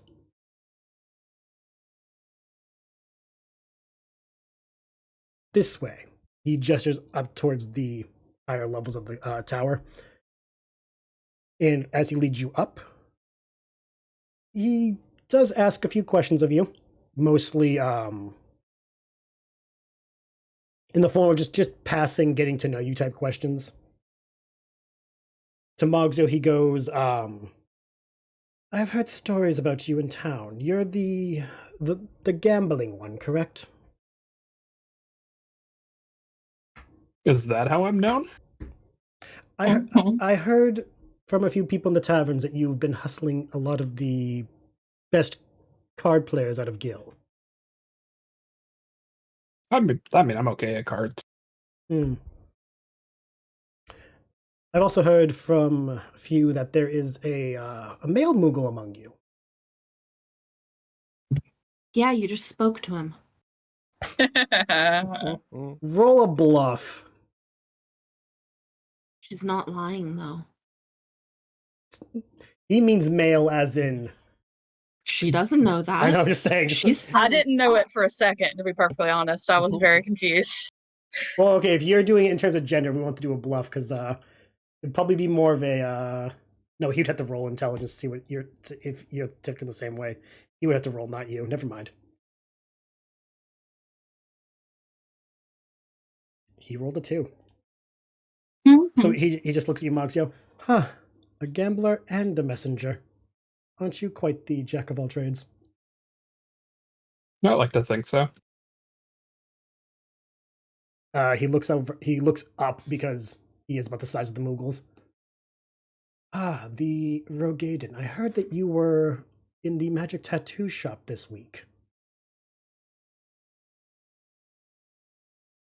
Yeah, and My mistress taught the owner how to do all the work. Was what you got satisfactory? yes. Excellent. She was quite fortunate to teach the owner, because prior to that there wasn't one, and having the magical tattoos on some people in town has been proven quite useful. Hopefully yours will be exceeding expectations. Say, Looks over at or is not giving him anything. He looks over at Agamedes. Oh, aren't you just a fine feathered friend? Looks around. Am I allowed to offer this beautiful specimen as a treat, or are they on a specific food schedule? DFA just goes, I wouldn't. Very good. I do not wish to offend the normal habits of chocobos. They are very, very temperamental creatures. I used to race them in the Golden Saucer. I will say that Daffodil's ears would have perked up at the word treat. By this point, he does look over to Daffodil. I feel like this was the... Was this the problem bear the city was having a while ago? That depends. What kind of problem did you think the bear was causing? There were whispers and a few conversations about a bear that was attacking Imperials.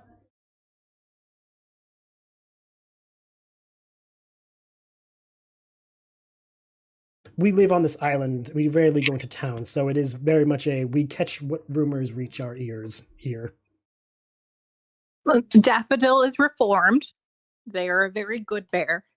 Daffodil kind of just waves. And Daffodil enjoys treats. Very good. Reaches into the breast pocket and pulls out a what looks like a biscuit. About the size of a palm, and just tosses it up towards Daffodil. And by this point, you guys have reached the top of the tower, and Niles goes, now, if you'd be so kind to wait in here, I know the mistress would like you all to stand in the middle of the room, if possible. I know it may be feeling a little cramped, but, bunched together and all. I will go get her from her quarters. Please do not touch anything. I've just cleaned, and fingerprints are hard to get off some of this stuff. I'll be right back. He kind of scurries off into another room. DFA is immediately going to touch everything because she doesn't have fingerprints. Oh yeah, Muggles don't have fingerprints. Go for it. Are you gonna just touch everything, or are you gonna be I'm gonna touch and move things? She's going to pick stuff up and kind of toss it in her hand, put it back, move things, turn them around. Give me a dexterity of how, your tossing goes. See if you actually, just don't drop anything. 14. You're able to pick up a very ornate and clearly, we'll say, centuries-old vase with beautifully hand-painted art on the sides. You juggle it. I'm imagining the party's watching with terror.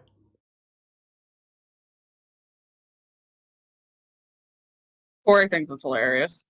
I always think it's funny. Okay. As you juggle, well, not juggle, but toss it back and forth, for one brief moment, it looks like it's about to fall and shatter on the ground, but you catch it. And you're just yeah, I got this. It's fine. Put it down. You were also able to find a Fabergé egg. Well, I don't know why I almost say fabric, but a Fabergé egg. You're able to spin on, I guess, your finger. Then before placing it back down, you find a turtle statue. And immediately proceed to slap the shell. And you do a few other, touching and moving things before you settle back where you were next to everyone else in the group. Can Hyacinth do a just general appraise check? Go for it. What kind of appraising are you trying to do? Just out of curiosity. Yep, that was the gif I was thinking of. I'm glad you knew what I was thinking of for reference. Thank you. Yep. Um, Just slap, So- slap. So you know how whenever we were in the sewer and we found that hoard and everything was older, Yeah. like pre-Empire, Yeah. something around that, like trying to see if this stuff is more like recent or if this stuff is also pre-Empire. Okay. Do your appraising. It's not great. It's a 13. When you think you get a handle of it all, because you are taking the time to look at it all while trying to not be distracted by DFA's turtle slapping. Fun fact, she's actually holding quite a good beat. Every time you think you have a handle, the age of the object you're looking at shifts again. So you can't tell how old some of it is. For all you know, it is as old as it looks. On the other hand, it could be very good replicas. You're unable to tell. So on that note, Hyacinth is going to pull out. I'm trying to remember what I got from the loot and kept. The loot. I mean, we got a shit ton of loot. You did. And then sold most of it. But Hyacinth keeps miscellaneous items just because they're going to pull out the knick-knack that we got from the ghost ship. Okay. Yeah, okay. You know, like throwback that. Yeah, that was like, wait, the knick-knack. That Okay, hoard. yeah. We're going back 20 like 20 episodes? Yeah, 20 episodes ago? Fuck. It's just a random knick-knack. You never told me what it was. So, yeah, no, it was just a random knick-knack. You could have made it whatever you wanted. Okay, then it's gonna be just a little, because I find it funny. It's gonna be a little figurine of a rock. Okay. Oh, like the bird rock? Like the bird rock that we were fucking fleeing from. Okay. It's what the knick-knack's gonna be, because irony. And Hyacinth is going to crouch down and just set it down on the ground and see if whatever is affecting these objects affects that. Okay, I see what you're trying. Okay, I get what you're doing.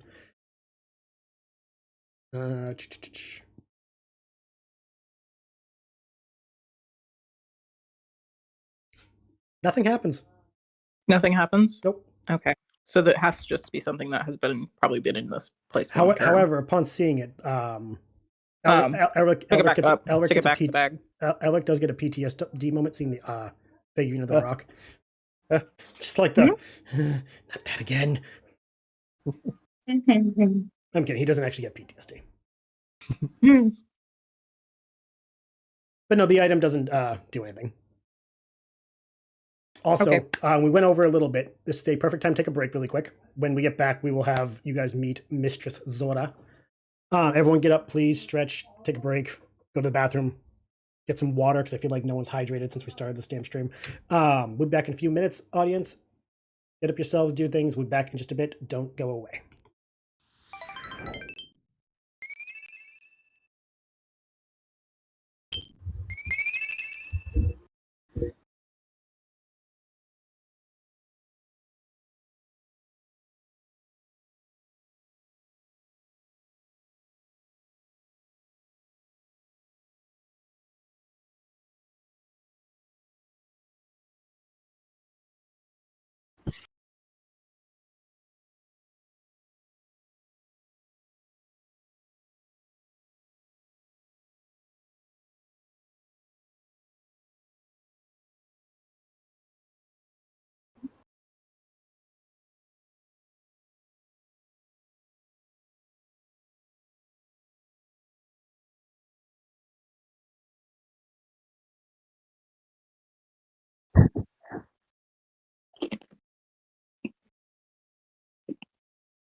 Sure, I was still muted on the stream. Whoops.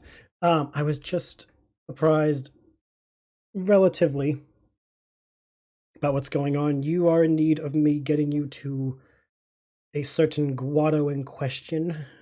I will be able to do that, no problem, and also provide you the means of returning once you are done. So, snaps her fingers. Niles, the gem. The Loprip hands. Let's see, one of you. Which one is gonna get the gem? Roll on the D. Probably Dell. Who do the dice say? No, the dice say DFA. Oh boy. DFA, boy. you were handed a burnt orange rhombus style diamond of sorts, about the size of like your hand. Immediately Zorah goes, that is a return crystal. When you are done with your mission, simply break the diamond with all of you gathered around. It'll bring you right back to the tower. Do not break it before. It is a one-use item, and they are very difficult to make. And it is only a one way. You can only come back here. Before I send you off on your way, I have a question or two, though. Are any of you injured and or affected by your travel from Clovis's home to here? I think any of us took I don't damage. think. Yeah, I think we're good. No, Matt, I'll do it anyway. She waves her hands in the air with doing like finger gestures as she does. And you see lines being traced in the air. And then she brings her hands together at the end and just burst of light fills the room, and little, I guess you could say powder light falls on all of you, and you get essentially the greater restoration ability. Anything you guys didn't have recharged is fully recharged. Badass. Nice. She goes, We're gonna just so you know, I don't do that often for free, so consider it a gift, and if asked, my student now owes me. Speaking of, before I send you off, I have to know. Tell me the fool isn't dead. Your student? Yes, Clovis. We don't know. He was alive last time we saw him whenever we left. I guess. I'll send Quincy to go find out after this is over. Speaking of, as you say that, Quincy hovers his way up the stairs and goes, Mistress, I have what you told me to get. I have it. Gotta hand one to you. Another D6. Okay, Moxio, you get this. It is a shell of sorts, and he's like, we have the one that's paired to this. It is it's a messaging device. If you guys need to send us anything, just reach in, pop out a pearl, do the thing. We'll hear it and be able to reply. It's kind of been used, so it's not fully charged. We've been using them with other people. But for your use, it should be good. Yeah. Just in case anything happens, you need to call us. Okay. I'll hand it to great. Hyacinth. You've been handed a messaging shell, Oh, okay. which is kind of like what you guys bought at the auction. Oh yeah, we did buy the messaging shell. Yeah, this link shell has maybe half charges compared to the ones you guys have, which have full charges. So you guys can use like maybe half the amount of messages that it has normally. The idea being, if you guys need to contact Zorah, Quincy, or Niles, you use that shell. The other ones that you two have, the pair, can be distributed amongst the two, being the group.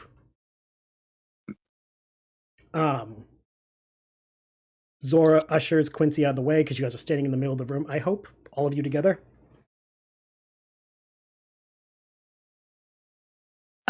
Yes, I think so. Upon seeing that she is probably gonna pamp us wherever, Hyacinth just like looks up and just asks, "Where are you going?" You are going quite a ways. The person you're looking for, his family had a home closer inland. The manor is completely ruined now. You'll see when you get there. But he frequents it whenever he thinks he's clever. Are we still gonna be in the Empire? Oh yes, don't worry. You'll still be in the Empire. You'll just be further inland. It'll take you days to get there by foot. So your friends thought it'd be easier if I just gave you a push in the right direction. So it's a family manor that Geayl flees to often. Yes.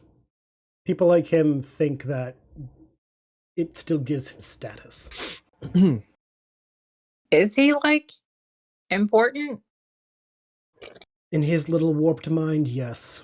But to the rest of the world, not even a little bit. Was his family important? Not even a little bit. Oh, so he's like fake important. Okay. Mm, That makes more sense now. yes. Is there any other questions before I be done with you? 2. Is there actually. anything you want us to steal from this manor before we come back? No, I don't collect garbage. I have 2 questions. Yes. One, the crystal, does it work on pretty much anyone nearby it?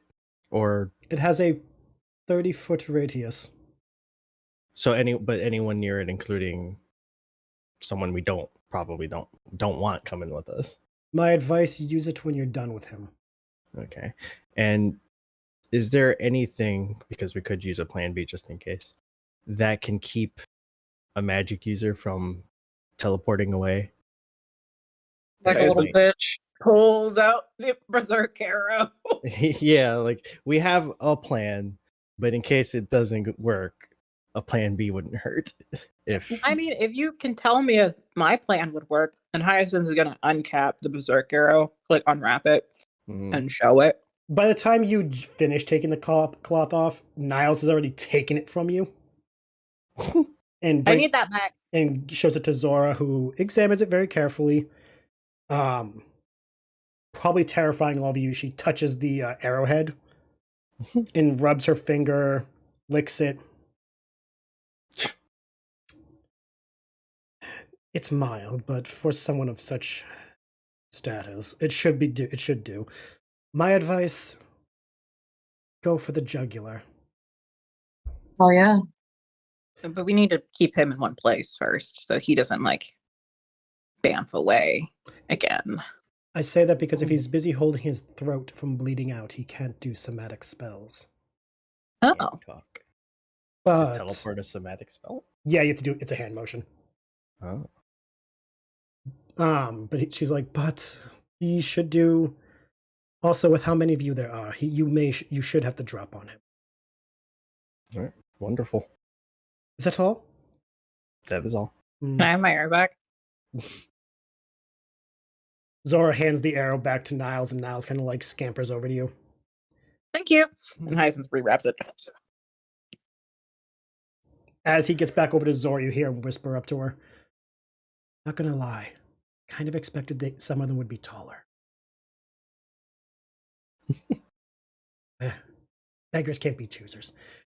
Zorah's like, Niles, go dust something, please. And Hyacinth is going to stage whisper.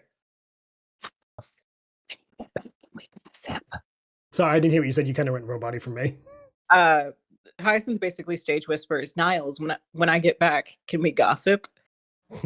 Stops dead in his tracks at the door and goes, oh, goody. You better come back now. Then you hear Quincy go, no, no, no. Zorah slams the door behind them with the wave of a hand and starts making a hands gesture in the air.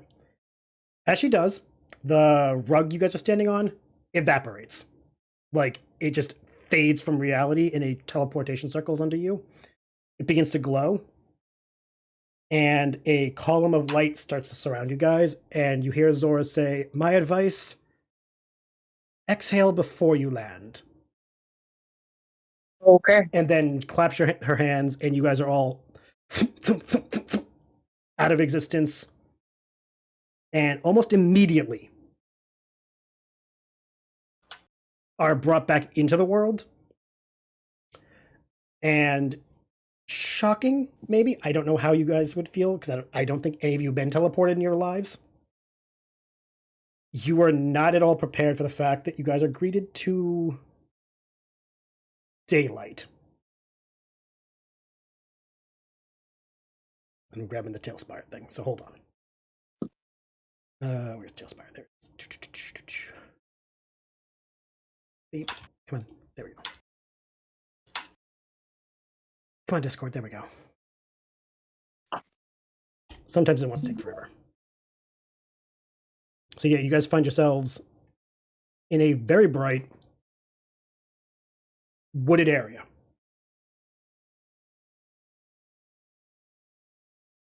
And after the brightness that like kind of gave you the fuzzy eyes fades, you guys are able to see the ruins of a manor not far from where you guys arrived.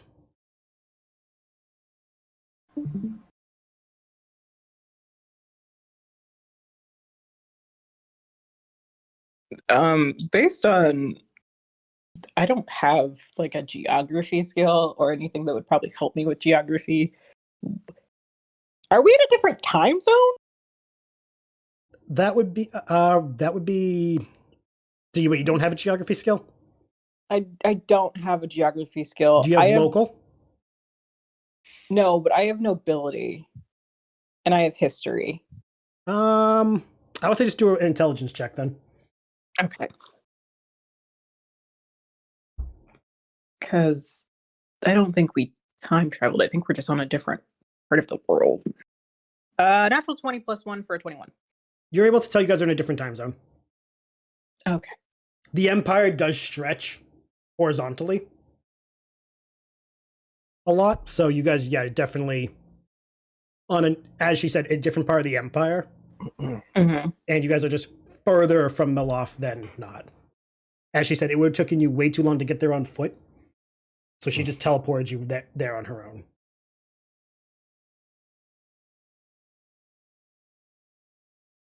But yeah, you guys notice that, you know, the manor is up ahead. It's a wooded area. It's very calm, quiet.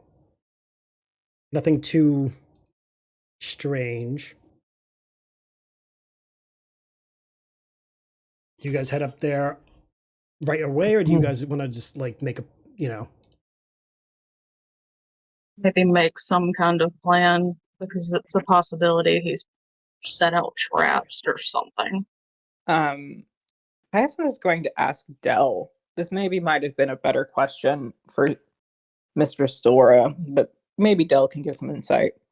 So, with like magic-y stuff and with like, I guess, teleporting, like the one that Geayl used in the first fight, do we know how far off that can usually put someone? Because we went like all the way across the Empire to a different side of it using like with Zorah's spell, but I don't think Geayl. I don't know if Geayl did that one or maybe just another one at a lower level or like distance. That's not what I wanted. Dell will think about what you asked, because as one who hasn't teleported himself, he's kind of like, you know, having that moment of like, oh, that's above my pay grade. He is able to, though, tell you, because I'm making him do his stats.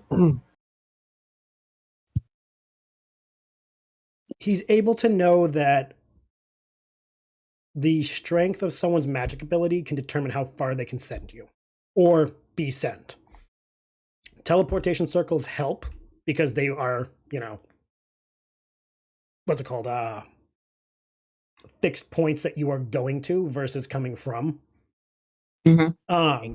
Zorah had to have been very familiar to get you guys as close as you were, or at very least studied the area enough so that getting from her tower to there would have been successful and you guys didn't get separated upon arrival.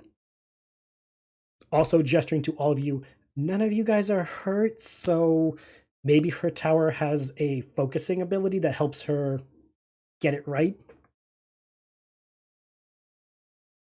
Okay. But after that, he kind of just gives like a big shrug emoji face, like, this is all a guess, though. I don't know how to teleport yet. And Hyacinth is gonna hold out their small pouch of holding that they have, Mhm. and pull out a handful of potion vials, and just said, "Ooh, a lot of these. We should probably plan on using these against Geayl, or to help us fight him. They do a lot of different things, I think. I tried using the Identify wand on a couple of them while we were resting and like taking a break for a while and waiting for the meeting. I think they could be useful. Probably right. And the two that Hyacinth are holding are both pass without a trace potions. Ooh, nice. Are those splash or drink? It didn't tell me. I couldn't find the actual potion. I just found the spell on the website because it didn't give me like a list of potions. I'm just gonna do a 50-50 if it's a splash or not, because fuck it. D6. Odds or evens? Odds. They are splash potions. What does that mean? Like if you drop it on the ground, it has like a 10-foot radius kind of thing. Cool. Versus like drinking and only affects one person, it's a splash potion. Does that carry it with us? Like if we were to move? Yeah, because it's splashing onto you guys. Okay, so we basically apply it to ourselves. Yeah. Okay, cool. Well, let's get a super soaker and just go squirt, squirt, squirt, squirt, squirt, squirt. I mean that also. And for anyone who doesn't know, pass without a trace is it's an hour, and the subject or subjects of the spell do not leave footprints or a scent trail while moving.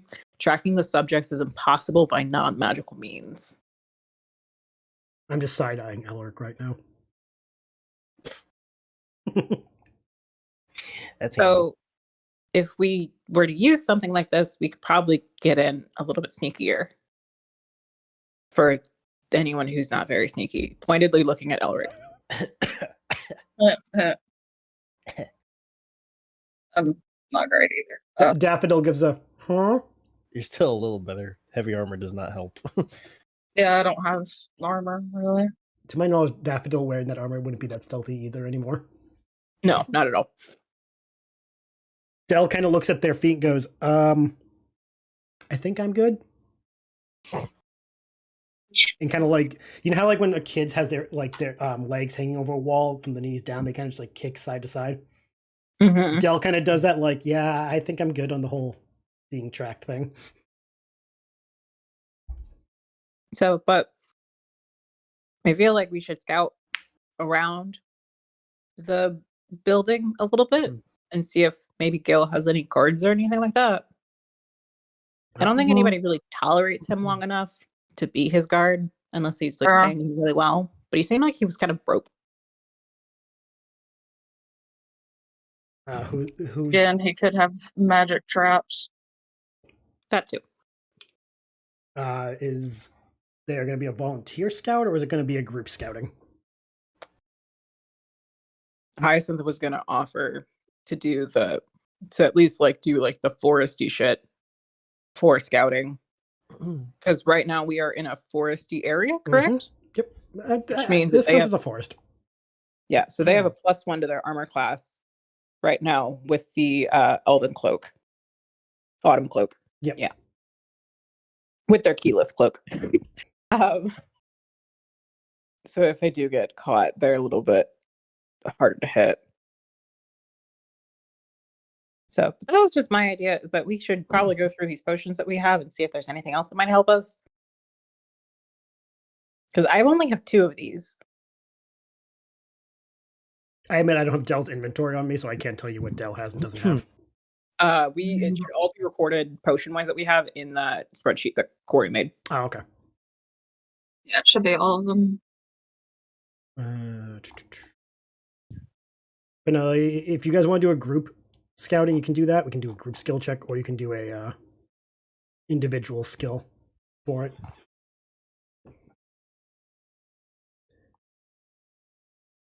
There it is. I leave that up to the group to decide.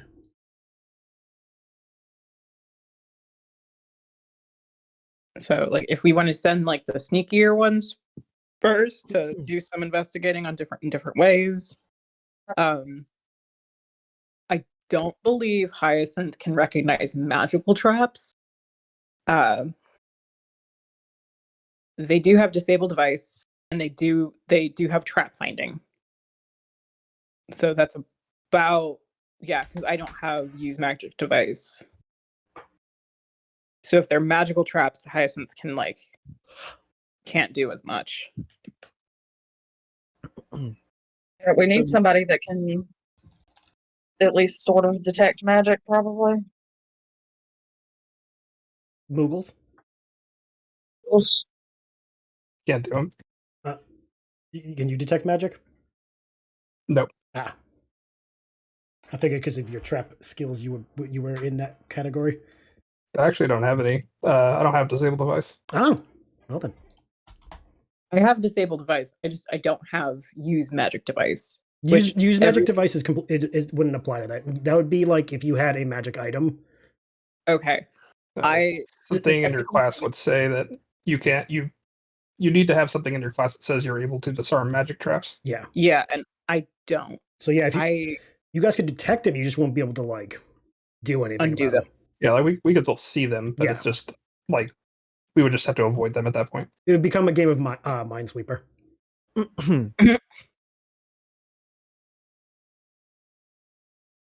mean, or you guys can just trump through the woods and hope for the best. And also, I don't know. That was my idea for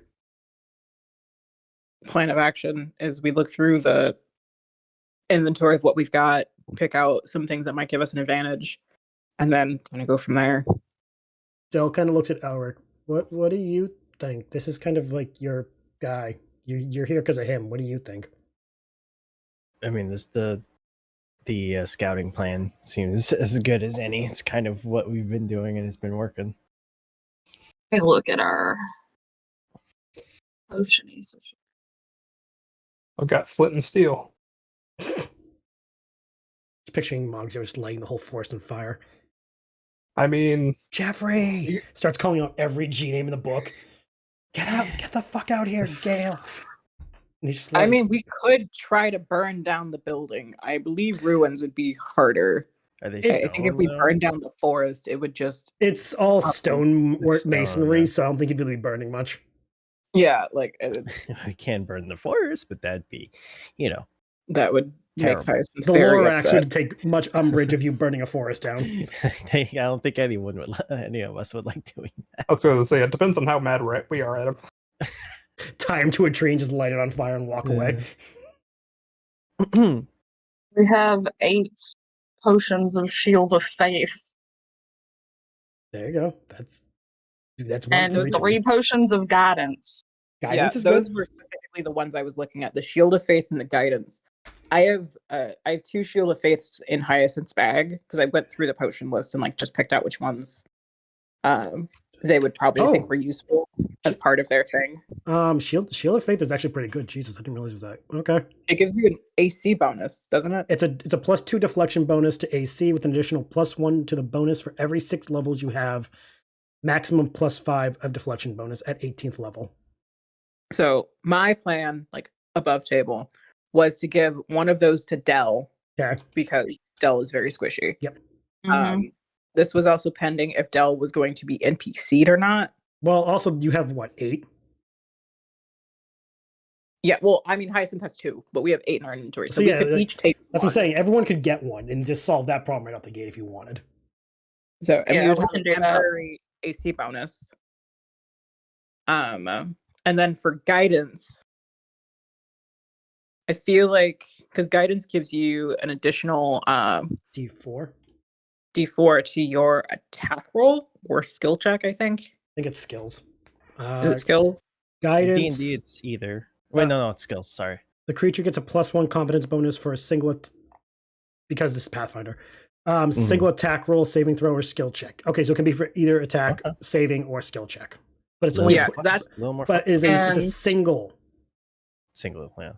Yeah, because Hyacinth has Inspire Competence, which is basically what Guidance does. Yeah. So I was gonna have them take one of those, depending on if potions stack or not. Was also my next question. What do you mean by potion stack? Like multiple potions Well, or the same because- potion?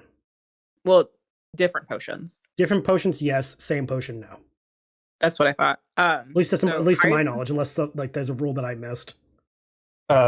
Unless it's a Right. deflection bonus, then no other bonuses stack with each other.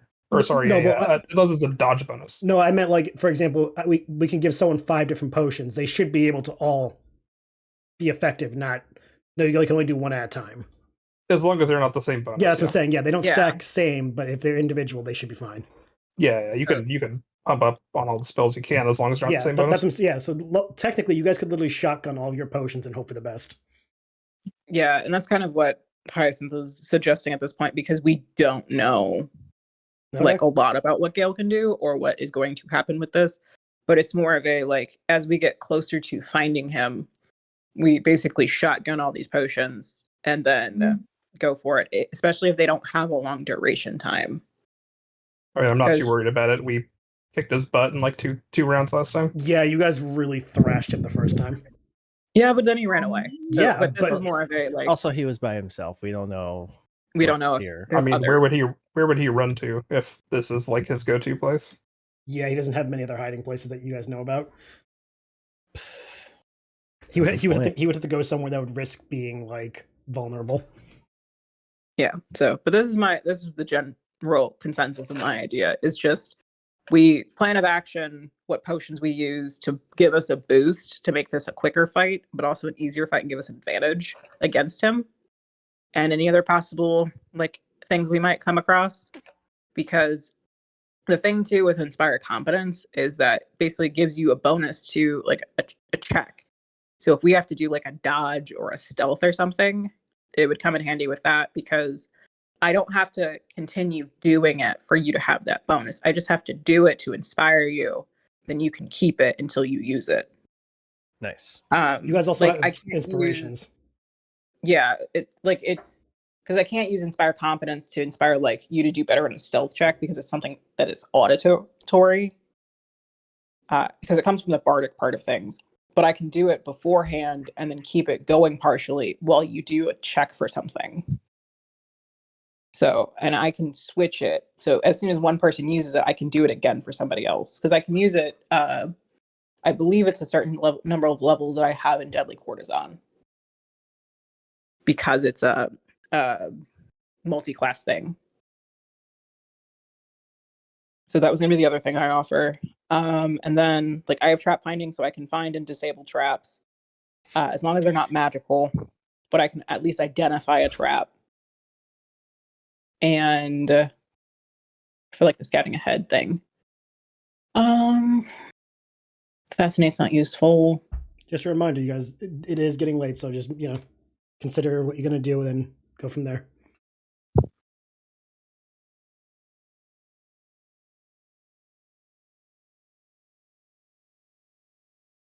Yeah, I think at this point, I think we're good to just roll in, and then if you're gonna drink a potion of like magic weapon or something, then just take it into account. Sounds good to me. I'm looking at my abilities that Regarding help other Dell, people. for the moment, we will not give Dell anything until next session, just in case, because if Dell is here, then let Dell know what he has. Versus, like, expect it to remain in the notes versus the ether. So at the moment, just hold off on giving anything to Dell until, like, we have a Dell to give it to. Yeah.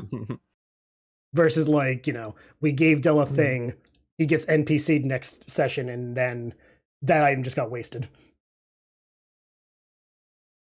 So is the decision you guys going to be to skill check scouting, or are you guys going to trump up and hope for the best? I mean, we could scout. Okay. Those who want to scout, give me either a stealth, survival, or what's the other one? This isn't a dungeon, so I can't give that one.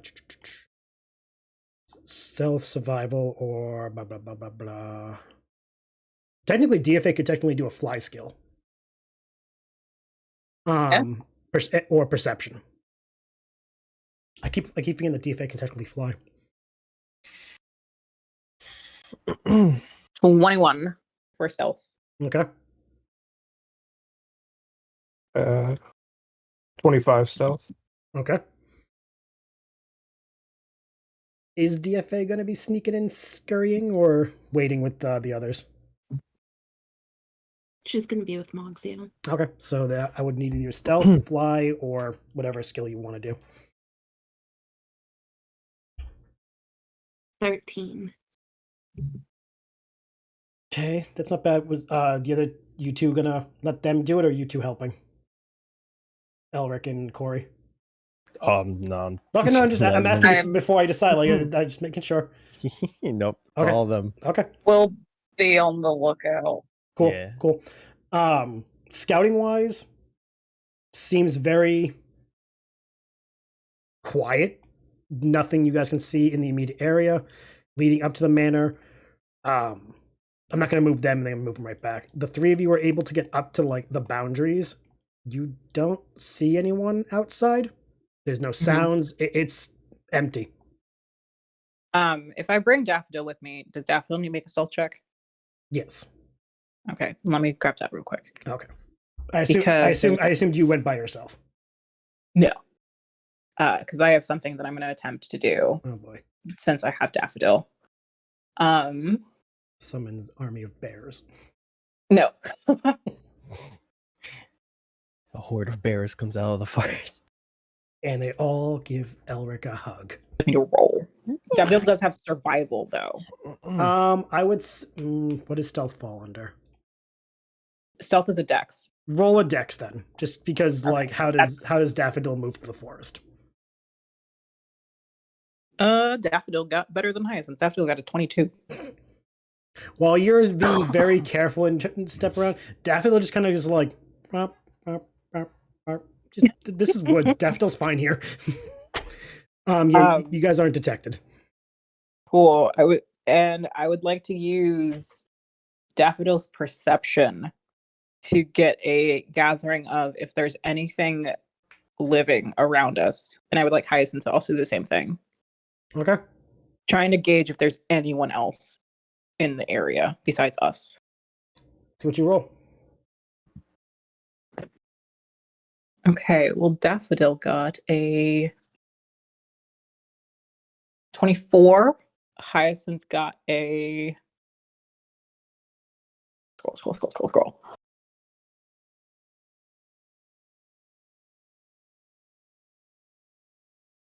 Come on, my sheet is like taking forever to load.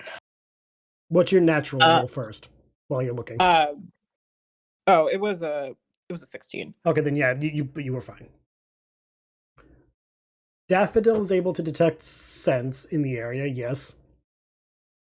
And does the pointed cartoon thing of like that way when their whole body like faces in a certain direction. Yeah. Towards the manor. You're able to detect because of, again, survival skills and perception and all that. You're able to detect the tracks of 3 people. And that's all you're able to detect. Are they headed into the manor or into Yes. the forest? They're into Okay. they're into the manor. Like you see them heading towards it. Medium size? They're humans. Well, humanoid, yeah. Humanoid? Okay, cool. Because as far as I remember, Jeffrey is also medium sized. But it looks like the tracks of at least he has 3. bird feet. Yes. He really doesn't. I don't know what kind of feet Quado have. We've I never thought they seen have, their like, feet. frog feet. Hmm? I thought they had like frog feet. Nope. They have very long fingers. That's it. Okay, well, that's all I needed to know is we have possible 3 extra bodies. A Or body 3 has total been bodies. discovered. Also, you guys did not find any traps. That's fine. So you guys can just say, just like, moving through the woods. After you guys get back, relay the info. Are you planning on marching in all together, or are we sending in certain people first? We should probably try to let Hyacinth get him with the berserker arrow. I mean, if you can use something that's not... If you can use an improvised weapon, you could also try stabbing him with it. Is the powder or like the thing that makes the berserker part of it with the arrow, is it just on the arrowhead? Yep. Okay. It is just like a poison. So they're going to pull out 3 of them from their quiver that are all wrapped with like just basically cloth around the arrowhead. So if anyone wants to try to get him with it while you're up close and you can take hits from him, like, and you want to try just like stabbing him with it, or even if you can slash him with it, I believe it still does the effect. It just has to enter his bloodstream. Yeah, he just had to get hit by it, that's all. Yeah. Right. Eller, go grab one. Okay. I'm assuming Corey's taking one too. Yeah, I'll take one. Okay. Who's taking the third, Mogzio or DFA? Well, I know Mogzio has a throwing ability, so I don't know if that applies to improvised weapons. Because wouldn't an arrow be considered an improvised weapon, especially if it's not a throwing arrow specifically? I don't have it to like improvised weapon. It's only for specific stuff. So, because I know that you like if you can use an improvised weapon in a battle, it's just it's a deduction from the attack roll. Okay, so ranged weapon attack use is a dex, so it would be based entirely on Mogzio's dex ability. However, also, technically he could use strength if he's close enough.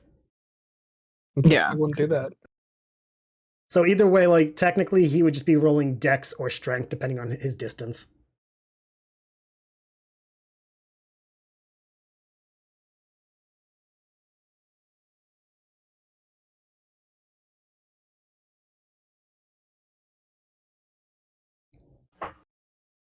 So you guys have decided what you guys got. Cool.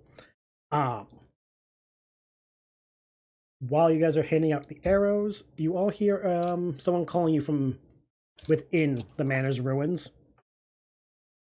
Gross. And the voice goes, "Oh, it's about time someone caught up with me." Standing outside the door, you see Geayl flanked by 2 Guado soldiers as well, standing just just far enough away so he's not reachable by any arrows, I'd imagine. Goes,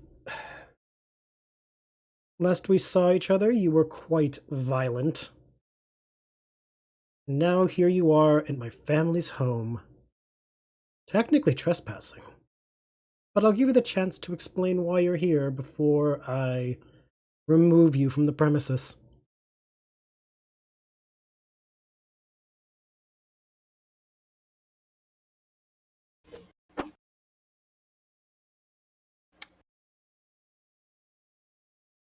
Hyacinth remind me that he has to stay alive so he can answer questions. Technically, I have a potion of stabilize, so I could just we could probably just heal him later. I don't think you can heal decapitation.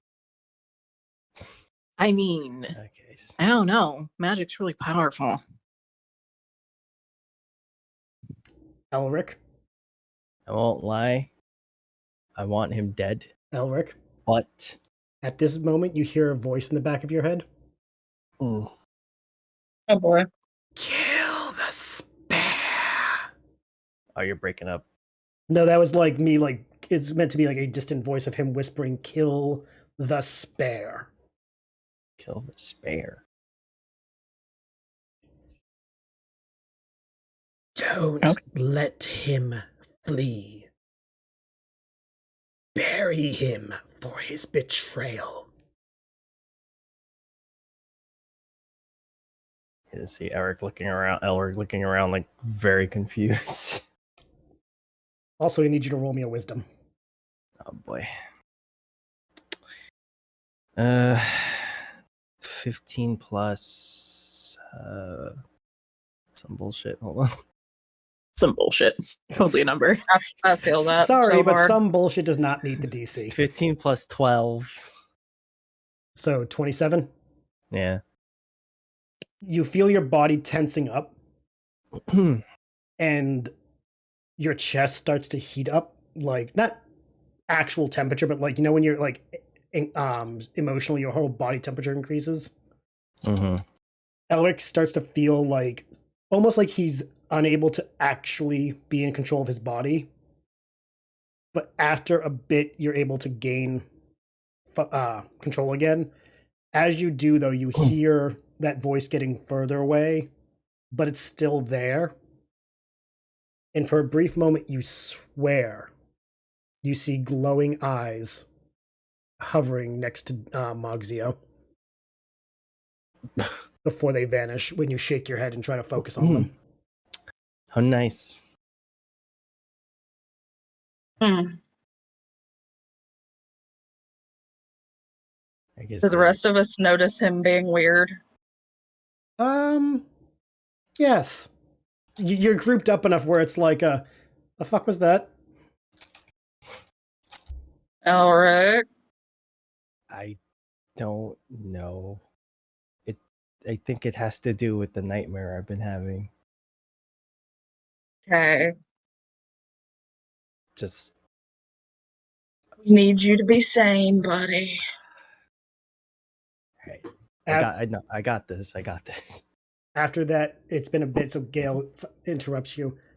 I take it you have no intention of apologizing for trespassing or our rough encounter last time, so I guess you've chosen the more physical removal. BFA yells, "Shut up, Gregory! We're having a moment." You guys can actually see him tense up at the name Gregory and just go, I don't think any of you seem to realize how irritating it is when you say my name wrong. Well, Georgie, you kind of been an asshole this entire time, and you shorted us on payment. So, you know, stay fucked, get fucked. You actually see, like, Yeah. his ears actually twitch. He has ears? Yes, Guado have ears. Twitchy ears? Wait, what? Is it twitchy ears? These ones are twitchy. Okay. He just raises a hand and it, physically shaking with frustration, points at you all. Take them down. I am sick of their presence. And with that, the two guards start marching down the stairs. Their armor clank, clank, clank, clank, clank. And once they reach, the grass to come around the fountain, the session ends, and we will do boss battle next session. Lovely. Because I was like, can't wait to crack some skulls and armor. So yeah, next session we will start with an initiative order. This is not a battle you can skip. This is an actual boss battle. You will be fighting Geayl, his guards, and hopefully that's all he has with him. You don't know. But we'll find out. And maybe we'll find out what the hell was up with Elric. Who knows? Nah, Elric's hearing fucking Voldemort voices. Yeah, really. Some weird shit's happening. See, that's what happens when you go down the gothic path. You start hearing shit. Don't worry about it. But yes, this is part 1 of the season finale. Hopefully next session will be part 2, conclusion in the end of season 1. For those who are watching, it's been a year and we've actually did one whole season of the story. I'm actually impressed with myself as the GM and the party. I thank for getting us this far. It means a lot, and I look forward to seeing where it goes next. Hopefully next week, knocking on wood, we will get the conclusion of this episode. If not, we'll get to it when we're able to. If you missed any bit of tonight's session, it'll be on YouTube next week. I hope we will see you guys next time. Have a lovely time zone. Take it easy. Bye-bye.